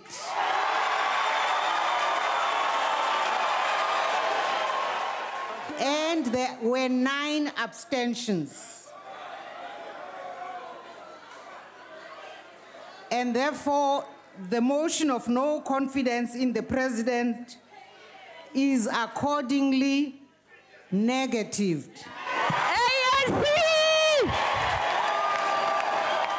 This was the 8th vote of no confidence in President Zuma since he assumed power in 2009. According to opposition leaders, at least 28 ANC lawmakers voted with them. Shortly after the announcement of the results, the rand fell by a percentage point. On his part, President Zuma thanked his supporters and his party's members of parliament. Manelisi Tubase, SABC News, Parliament. In other news, President Jacob Zuma says that he's deeply disturbed by the incidents involving the Higher Education Deputy Minister Mduduzi Manana. Now, a case of assault has been opened against Manana after he allegedly assaulted 2 women at a Johannesburg nightclub. The president has urged all those with information on the matter to cooperate with the authorities.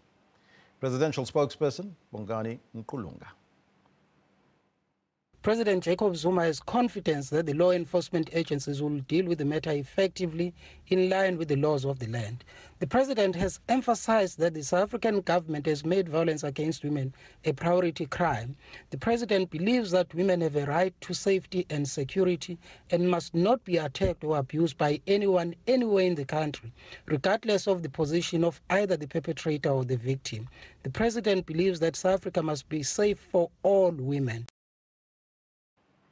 ANC Member of Parliament Mduduzi Manana was among those that voted in the motion of no confidence in the President Jacob Zuma. A case of assault has been opened against Mduduzi, who was also the Higher Education Deputy Minister. This after he allegedly assaulted 2 women at a Johannesburg nightclub at the weekend for calling him gay. Manana has since apologized amid mounting calls for his resignation. He now also apologized to Club Cubana and its staff. He maintains that things should not have reached the level they did. Earlier this week, Manana apologized, saying that he should have known better despite the extreme provocation. A case was opened at the Douglasdale police station. The deputy minister was involved in another assault case in Ermelo a month ago. That case was struck off the roll. And of course, that's why we're asking you that question about our Women's Day today. It's a day of celebration. It's a month of celebrating our women, those women that walk towards Pretoria, all the way to Pretoria in their day to fight for your rights. So we're asking you, of course, what more can be done? So let us know what's on your mind on the Facebook page and on the Twitter handle. Now, as you know, it is, of course, the big day. President Jacob Zuma will address the 2017 National Women's Day celebrations at the Galashua Stadium in Kimberley later this morning. Last night, women business executives spent a cold night outdoors at the Constitutional Hill Women's Prison in the SheEO Sleep Out Initiative. Now, the initiative is part of the global CEO Sleep Out for positive social change. The SheEO Sleep Out is aimed at raising funds for Door of Hope, which is a Johannesburg-based center that cares for abandoned babies. Participating women have called on female business leaders to invest in initiatives that seek to protect and uplift women. What is becoming also really quite concerning is that the amount of money, according to the most recent trialogue report, that the corporate sector is giving to NGOs is also declining. And the amount of money being given to government is increasing, which may have to do with the money that is being put into bursaries and scholarships. But why this is a problem is because there is already so little money going into these services. You need to bear in mind that the bulk of these services, the overwhelming bulk of services to women who experience violence, come from the NGO sector. They are not provided by government. And when international support is declining, at the same time as CSI support is declining, as is government support, you are reducing the amount of money and the safety that can be made available to women. Now, the former public protector, Thuli Madonsela, was also part of the Sleep Out initiative. It was an amazing experience. It was a diverse group of women in terms of race, age, and geographic origin. And we were here, of course, to raise money for homeless people and to provide some things that were given to people as gifts to homeless people. But in the end, it was also an opportunity to network, to sit around the fire. Women of various ages and diverse colors sit around the fire discussing how do we take this country forward, but not in an ugly way about who's doing what wrongly. It was more about how do we roll up our sleeves and take the country forward, particularly economically. So you all agreed that something has to be done drastically so and urgently so? Absolutely. Our main concern was around social justice, gross inequality and extreme poverty, and also anticipating that more people may be laid off in various industries, not only because of the economic doing badly, but also because of digitalization or automation. And we were looking at what can be done to make sure that the people who are displaced find their place in our economy somewhere else. All right, no, it sounds interesting. But just before we talk about the dialogue that you're hosting today, obviously it's difficult to ignore what happened in Parliament yesterday. Your take on that as an ordinary South African citizen? That's a question I was hoping you won't ask, Palisa, but now that you've asked it, I would say as a citizen, we saw democracy in action. Our constitution provides ways and means through which we elect those among ourselves that we consider to be the most trustworthy, to be the most selfless, and to be the most competent to look after our affairs. And those people yesterday deliberated and voted on what they think is the best thing for South Africa. It's up to South Africans to decide whether they agree with them or not. All right, let me not dwell more onto that issue and talk a little bit about the dialogue that you're hosting today. What's the focus of that dialogue, Advocate? It's a democracy dialogue on democracy, freedom and social justice. It's about women coming together to consider what can women do to continue the project of healing the divisions of the past in our country. The 1956 women who we are celebrating today came together across color, across race, across ethnicity and geographic spread, and decided that they could play a role in bringing about a better South Africa, a more inclusive South Africa.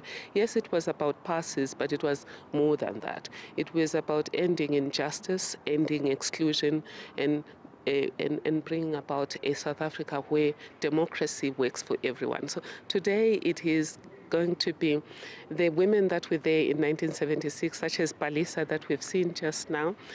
Hopefully a few that were there in 1956, but even if they were not at the march, but those who are at the age of 1956, and then the X generation, which is the 80s, those who are 35 to 50, and then the millennials who are 18 to 35. So we have 4 generations coming together, 1956, 76, X generation and millennials, sharing views, defining democracy our own way, finding a link between democracy and freedom, and finding a link between social justice and democracy. Ultimately, coming up with ideas on how can we move the needle forward with regard to improving social justice, particularly in relation to extreme inequality, extreme poverty, and racial as well as gender polarization in our country. Yeah, well, indeed, interesting. It sounds quite interesting. I mean, the fact that we're looking at the intergenerational people coming together under one roof, it sounds interesting. But now, Advocate, let's move to one worrying factor that we have seen unfolding in South Africa, femicide. We've seen young women being killed, allegedly so, by their partners. What do you think needs to be done? We spoke to an organization called People Opposing Women Abuse and are basically saying that the law is not doing enough. Femicide is one of the greatest threats to women's freedom today, and part of the reason we're coming together today is to talk about things like that, the extent to which femicide is taking away freedom, and also it is an expression of social injustice. What can be done? You're saying the law must do something. Yes, the law must do something, but the law is not enough, Balisa. The reason people kill their wives, kill their girlfriends, and beat women in bars and places like that is not necessarily because there is no law. It's because there's a pathology in our nation. There is a sickness in our nation, and we need to heal those divisions in our nation. People who feel alienated, people who feel they don't belong for whatever reason, people who feel inadequate for whatever reason, we need to find ways to make them feel they belong, to make them feel adequate so that they don't take it out on women. In terms of protecting them, who should take responsibility of protecting them?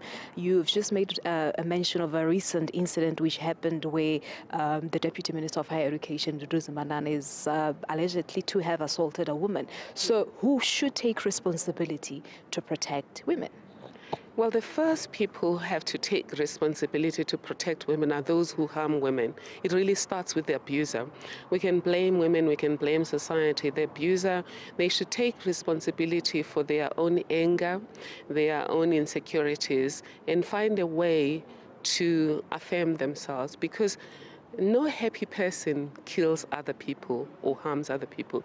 We harm other people when we're unhappy, when we're insecure, when we're afraid of whatever it is that we're afraid of. So they're the first people. But the second people is society as a whole.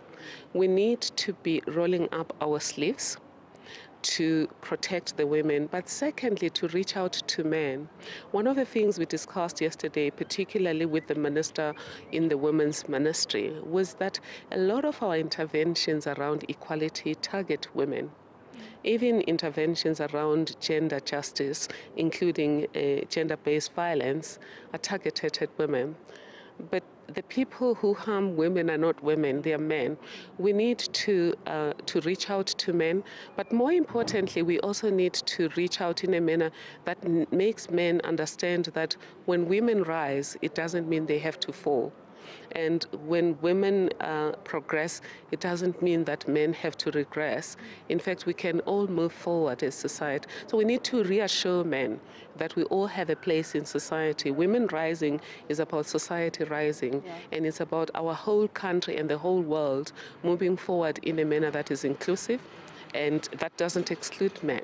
All right. right, there's so much to talk about. I wanted to touch on the issue of transformation, more so looking at how far women have progressed in the workplace. But we've run out of time. Advocate Thuli Madonsela, thank you so much. It's always a pleasure to have you on the show.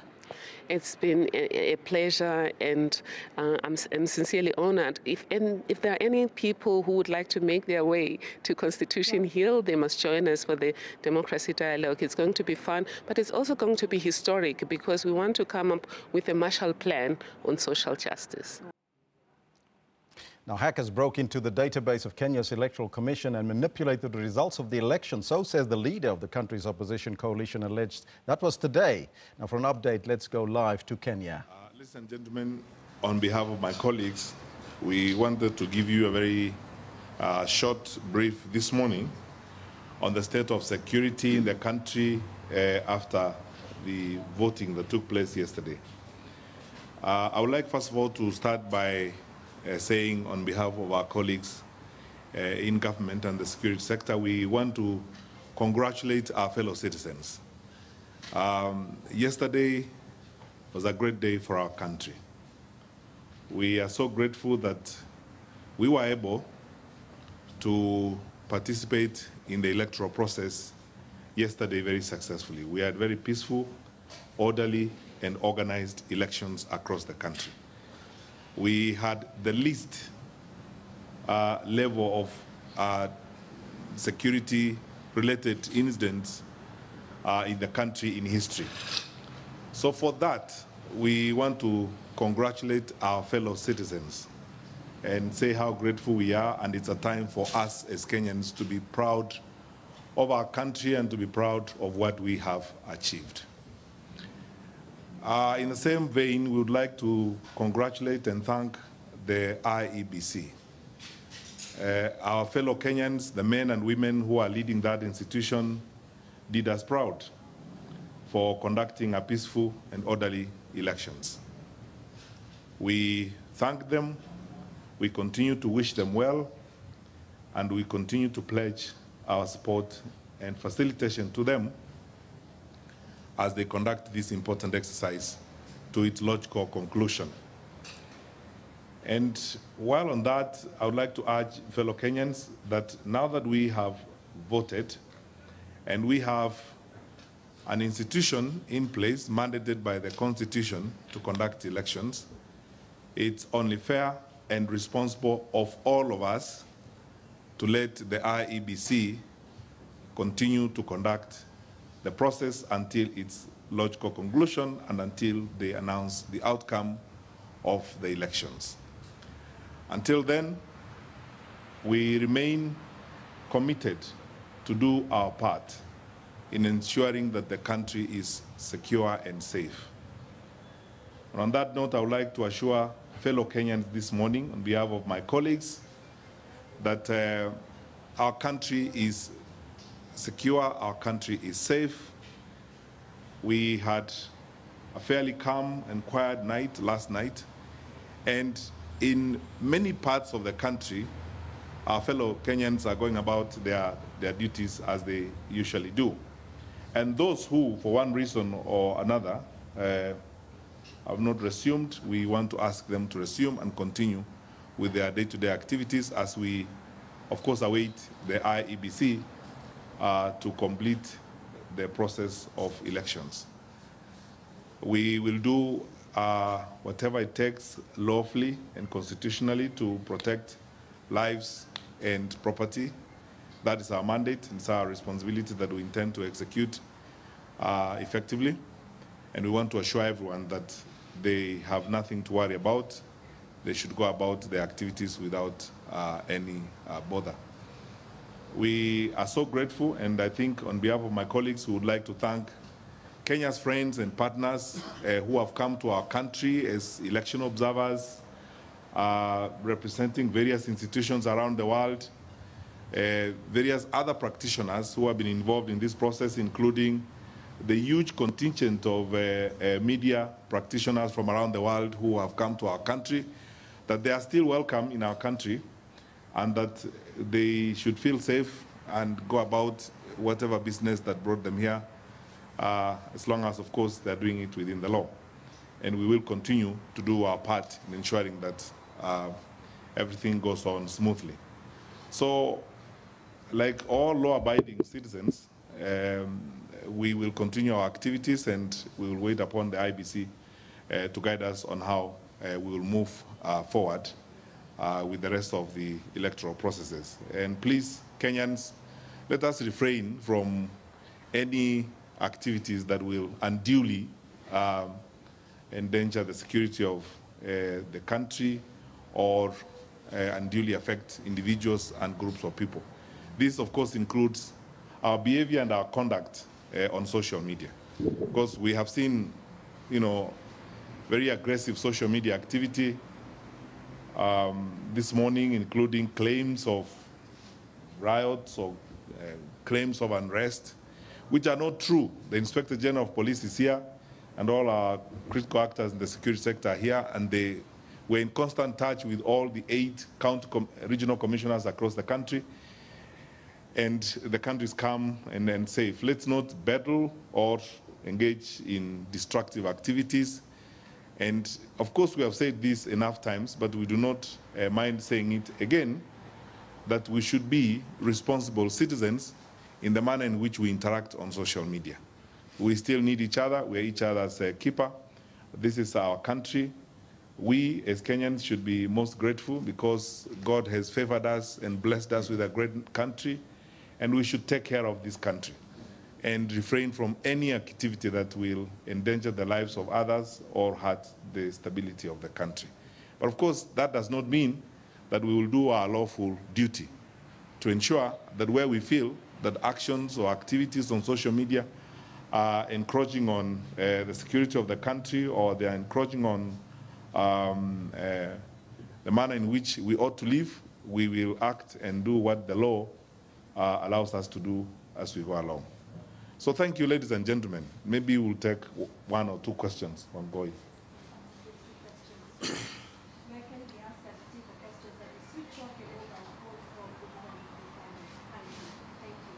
Good morning, my name is Sophie Ngoma from the South African Broadcasting Corporation, SABC. I just want to check, have you identified any hotspots?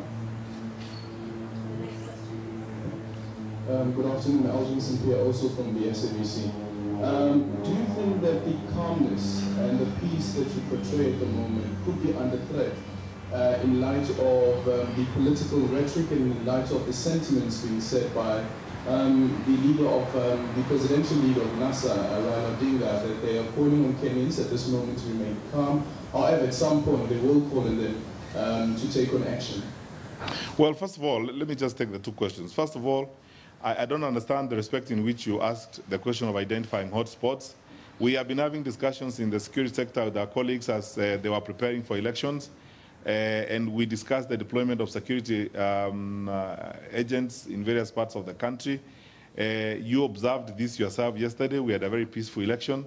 I was in this exact spot the day before yesterday, assuring Kenyans that the police are going to be very peaceful, friendly, and ensure that you go about your democratic activity effectively, and that happened yesterday. So as at now, I do not think there's any part of this country I would point out as a hotspot or one that is troubled for one reason or another. As for whether the calmness is going to be disturbed, I am not aware of any threat to the security and the calmness of the country. And you know, we are public servants. We do not comment or engage in any politics or political rhetoric. We don't do that. We have a specific responsibility, and we discharge our responsibility without getting involved in any political activities or political actions that happen anywhere in the country. But I can assure Kenyans, we are not aware of any possible threat as a result of political activity in the country, and therefore I don't see any reason why I would caution anyone about being careful about any activity that's going on. We're not aware of any. Lastly,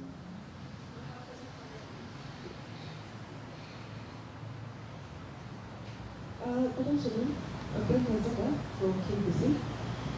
Can you kindly confirm to Kenyans, because the media has been receiving information that there's a bit of unrest in Nyanza region, especially Kisumu. Can you confirm to Kenyans if this is true or if it's not true? We are not aware of it. Yeah. We're not aware of it. The Inspector General of Police is here. We're not aware of it. Because, you know, that's why I said earlier, we need to be very careful about social media and the information that is battled around. If things happen in particular parts of the country, we're the first ones to know that that's happening, because the security structure in the country goes down right to the village, to the neighborhoods across the country. So I'm not aware of that. And of course, if there was such disturbance, the Inspector General of Police would know, and he's here. He hasn't told us anything about any unrest anywhere in the country. Thank you very much. Okay, see you at 4.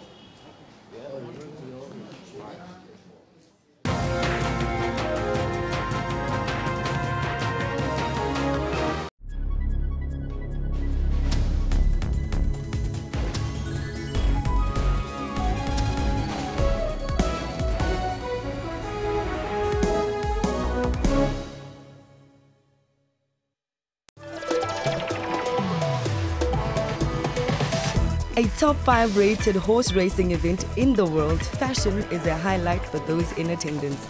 All decked out in blue and white, the Lomorians Queen Plate is the premier event that kicked off everyone's social calendar. That it was all part of my master plan to cast John Legend, but deprive him of his normal instrument and give that one to Ryan. The House of Truth is not just a name. It is a religion. It is a lifestyle. It is a conviction that drives us. What really excites me is how people have kept it very simple and also played with the theme, and how each person has interpreted it in their own way.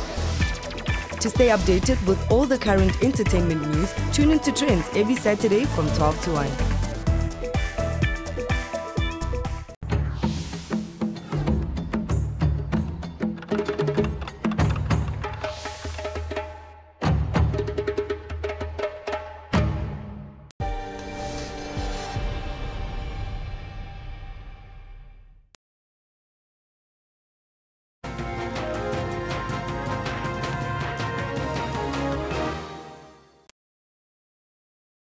Zuma says that the opposition party's attempt to try and use what he calls propaganda in an effort to oust him have failed dismally. He has thanked party MPs and supporters for showing loyalty. However, it appears that his legal woes aren't over yet. Now, this is because on the 5th of September, the Constitutional Court will hear the EFF's bid to have the president impeached. The EFF took the Speaker, Baleka Mbete, to court to force Parliament to discipline the president for failing to uphold the Constitution. Now, the court has found that the president failed to uphold the Constitution when he failed to implement the public protector's remedial action that he pays back the money spent on non-security upgrades at his Nkandla home. Now, to unpack this legal process, we are joined in studio by Professor Mia Swart, a professor of international law at the University of Johannesburg. We saw the president, of course, winning the vote of no confidence yesterday. Right. Now, when we look at this new process of impeachment, what does that mean? All right, so impeachment is a different kettle of fish. In a sense, one expects that it will be much harder to remove the president by way of impeachment. The word impeachment doesn't appear in the Constitution. The Constitution simply refers to removal of the president. And there are 3 grounds on which the president can be removed under Section 89. The one would be violation of the Constitution or the law, which we've seen has happened. Number 2, misconduct. And number 3, if he's unable to perform, inability to perform his functions. And the one that the EFF will be focusing on is his violation of the Constitution, as found by the Constitutional Court last year in the Constitutional Court case on Nkandla. And we know that Bantu Holomisa will now be joining EFF. He announced this last night. Yes. Now, looking at the grounds for impeachment on the basis of the violation of the law, what does that then entail in relation to the president? Well, it entails that 2/3 of the National Assembly, right, would have to vote for this motion. And that is, extremely unlikely or highly unlikely that that would happen, right? So I think that what was significant about yesterday was the closest we've come. You know, requiring the simple majority by secret ballot, we came really, really close. It's good that the opposition is not running out of steam, that they are going ahead, you know, and going to fight the good fight. But I think that yesterday was really a very good opportunity, and with the impeachment / removal of the president proceedings under Section 89, the chances are a lot slimmer. You mentioned Section 89, which is a very important one of the Constitution, and Section 102. Why are those sections of our Constitution so important for our democracy? It's important because we're all subject to the Constitution. No one is above the Constitution, least of all the president. And, you know, he should start behaving accordingly. But this is, you know, a way, this is actually the constitutional text reflecting that principle of no one being above the law and providing two very strong, serious mechanisms of removing the president. And I believe that, you know, there could be another motion of no confidence. There's already been 7. I don't think it's impossible that there could be another one. Of course, you know, a certain amount of time has to go by. And, you know, the opposition parties would have to reflect very carefully on this. But that is still a route to pursue in the future again. Now, the Constitutional Court did rule that the president failed to uphold the Constitution. Now, legal experts are saying that the EFF's Constitutional Court application is cleverly worded. What does that mean exactly, and why is the wording so important, especially when it comes to an impeachment process? Well, impeachment is dramatic. There's a punitive aspect, right? With Section 102, with a motion of no confidence, one can bring grounds such as a collapse of public confidence. One could say, you know, Maimane 2 years ago brought a motion of no confidence on the basis of unemployment, you know, a weakening economy. But with Section 89, you're talking about really serious allegations that could be very, you know, embarrassing to the president. You're talking about misconduct. So there's misbehavior. And this is a very sharp, serious section. But for those same reasons, I think that it is unlikely to succeed. Yes. If it's unlikely to succeed, what is the duration, though, of that process of impeachment? How long does it take before we can get to that point? Well, we don't have any precedent yet. In fact, even the procedure isn't clear. So it would be a subcommittee of the Rules Committee in Parliament that has to, well, they're busy fleshing out a new procedure for this. It looks like there will have to be a motion brought that will then go to independent, hopefully independent committee who will investigate the charges, and then that it will go back to the House. But there is no set procedure for this. The decision still has to be made. The idea is that the National Assembly must be forced to look into the misconduct flowing from Nkandla, that the National Assembly, you know, has an obligation under the Constitution to still take the Constitutional Court's view that Zuma violated the Constitution seriously, and that nothing has really flowed from that, and that there should be a consequence, that the consequence should be that because he violated the Constitution, he should be removed. Right. The elective conference of the African National Congress takes place in December. We have national elections the following year in 2019. Will this process of impeachment not be futile by the EFF right now? Well, of course, I'm sure the opposition parties don't see these processes as futile. They see it as of highly symbolic value and more than symbolic value. And also, we know that every week that Zuma is in power is a potentially dangerous week for the country, right? So time matters in that sense. But it does come very late in his presidency. It does come very late in the game, but it still matters. How much legal weight does the impeachment process carry in relation to the vote or the motion of no confidence in a president? Is it the same, or is there... Well, yes. You know, in both cases, he will be out. He will not be more out as a result of the one or the other. He would have to resign, yes. Professor, I thank you so much for making that a little bit clearer for us here in studio. That was Professor Mia Swart. She's a professor of international law at the University of Johannesburg.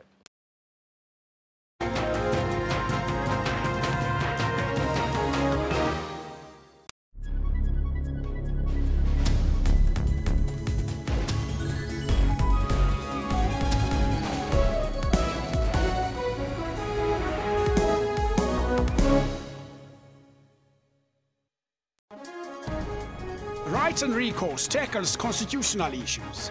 When South Africa became a constitutional democracy, we had a fairly sound legal system in place requiring the Constitution to guide the direction in which it must go and the way in which it must be refashioned. The Justice Ministry, the custodian of human rights. We actually have a plan to come up with a comprehensive review of our human rights instrument. Advocates dealing with evidence. Sometimes you have to use a crook to catch a crook. So we expected that their credibility would really be taken to task. You try and consult your witnesses and prepare them as best as you can. Hashtag Rights with Dumila Mates on legal issues every Sunday at 2 o'clock Central African Time.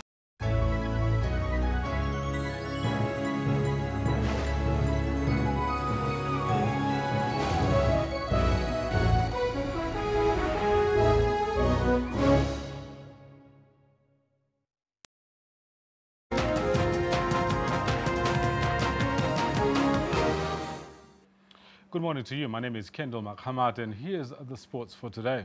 Wade van Niekerk, the Olympic and defending world champion as well as world record holder, retained his world 400-meter title in dominant fashion as he stormed to victory in 43.98 seconds. Running a controlled race, van Niekerk completed the first half of his mission to achieve a double at the championships in the 400 and the 200 meters. Here's how he got the 400-meter gold. Has anybody got anything to touch the South African? Can Gardner reproduce the form of the semi-final to push the world record holder in lane 6? So the roar goes around the stadium for the final of the men's 400 metres. Gardner of the Bahamas going well in lane number 4. Van Niekerk going well in lane number 6. Curley moving well, the American, in lane number 2. But round the top bend, Gardner, a slight advantage, the Bahamian in lane number 4. But look at the afterburners. Wade van Niekerk put his foot down in lane number 6. He's going to swing into the home straight, the world leader. The South Africans running well. Tebe of Botswana in lane number 9 running well. Gardner on a charge, but nobody can stop the world record holder. Unofficially 43.98 seconds. Wade van Niekerk defends his title in lane number 6. Well, he's the champion again. So now Wade van Niekerk's gold medal in the men's 400 meters means that the team now have 4 medals, which is 2 golds and 2 bronzes, which equals Team South Africa's previous best total medals haul back in 2003 when Team SA came back with just 4 medals, and we're not even done yet. Of course, there's been lots of traction on social media about Wade van Niekerk. You will remember he's also running the 200 meters tonight. And Nicholas Rooney reckons Wade, a dreamer, is in a league of his own. Hashtag Wade van Niekerk, hashtag IWF World Championships. We have Abram Filion who says Wade van Niekerk will go down as the best athlete that ever lived. I agree with you there, Abram. Future prediction, 100 meters in 9.8. That's interesting. 200 meters in 19.10. He's saying he's going to break that record, and sub 43 in the 400 meters. Now, it has emerged in the aftermath of Wade van Niekerk's dominant defense of his 400-meter title that his main rival, Isaac Makwala, was withdrawn from the race last night. Makwala posted a message on his Facebook account on Tuesday explaining that stadium security had forcibly barred him from entering the stadium and that he'd been withdrawn by the IAAF from competing in the 400-meter final. No, I was not that sick. I just vomited, like any other athlete can vomit. So I vomited when I got on the bus yesterday when I got my 200 hits. Then the medical saw me, then they asked me whether I'm okay. I said, I'm not okay. Then they took me to the medical room. Then they put me there. Some doctor said he's still looking for his medical team. Then I waited about 30 minutes. There was nothing. Then I went out. I just go to do my warm-up for the 200. But to Isaac Makwala, there you are. DNS does not start. The 30-year-old, who was considered one of the main challengers to gold medalist Wade van Niekerk, ended up being ordered to withdraw from Monday's opening round of the 200 meters. Makwala had insisted he felt well and wanted to race. Yeah, I could have run because I did my warm-up well and I did everything well. Yes, and I was ready to run. A number of athletes at the World Championships have been laid low by stomach upsets, with teams reporting cases of gastroenteritis at their official team hotel, the Tower Hotel near Tower Bridge. Only some of them, like Makwala, were quarantined, which brings into question what criteria the IAAF used to bar Makwala from racing. This is bad. Sometimes I feel that, I feel heartbroken yesterday. I was ready for this. I worked hard for this, So I feel like sabotaging or something like that, Well, there's a video doing the rounds on social media of Isaac Makwala attempting to access the stadium ahead of last night's race. Now, in it, you will see him approaching the entrance, walking up to the Q shoot. He does get accosted by security, who he said in his Facebook statement had been waiting in ambush for him. There's a bit of a chit-chat that happens at that Q shoot, and clearly being pointed out that he does need to leave. He then eventually does take his leave of the stadium, and heartbroken, as he said in his Facebook statement, he had to leave. Of course, you also have been commenting on this, and the comments have been ranging far and wide across the globe about Isaac Makwala and what happened to him. People as luminaries like Michael Johnson, for example, he says the IAAF taking measures to protect public health, tick, well done. Communicating reason for withdrawals to Makwala, that's a fail. Establishing a consistent and fair process, another fail. Shemelis says, are we surprised? FIFA and IAAF are always corrupt. I feel bad for Isaac. He trained the last 2 years hard and now sabotaged. Hashtag Makwala Gate. William Trimble says, free Makwala. If this drama has taught us anything, it's don't admit you're sick to the IAAF, because they will pull you away from the race. Offensive says, German triple jumper Neil Eckhart collapsed over the weekend. Why was he allowed in the final? What about Makwala? Hashtag IAAF, hashtag London 2017. Now, South African cricket captain Faf du Plessis pulled no punches as he delivered his post-mortem on the Proteas' disastrous Test series against England. The home side beat the Proteas 3-1 in the 4-Test series, and it's for the first time since 1960 that the Proteas have lost 3 tests in one series against England. There were at times individual performances that stood out for the Proteas, but it was too far and few between. Morne Morkel, Keshav Maharaj and Kagiso Rabara were part of the top 5 wicket takers in the series, but they didn't have enough backup. And it's especially the injuries to Vernon Philander that worries du Plessis. Yeah, so with that frustration there comes a challenge for Vern. Vern needs to work on his fitness. It's happened too often that he doesn't play a full series, and I've spoken to him about that, and he's accepted the challenge that he needs to improve that. Du Plessis says he doesn't expect AB de Villiers to return to Test cricket, and he feels other players must take responsibility to fill that gap. He also believes Themba Bavuma must get more responsibility in the team. I love what I see in Themba's character. I think he's going to be a good leader for us in the team, and I'm a big believer that if you see that in someone, that you give them responsibility, because that will bring the best out of them. So the way Themba batted in the first innings was remarkable, on real challenging conditions. He was the best player. So for me, that says that he's got the capabilities of being South Africa's number 4 for a long time.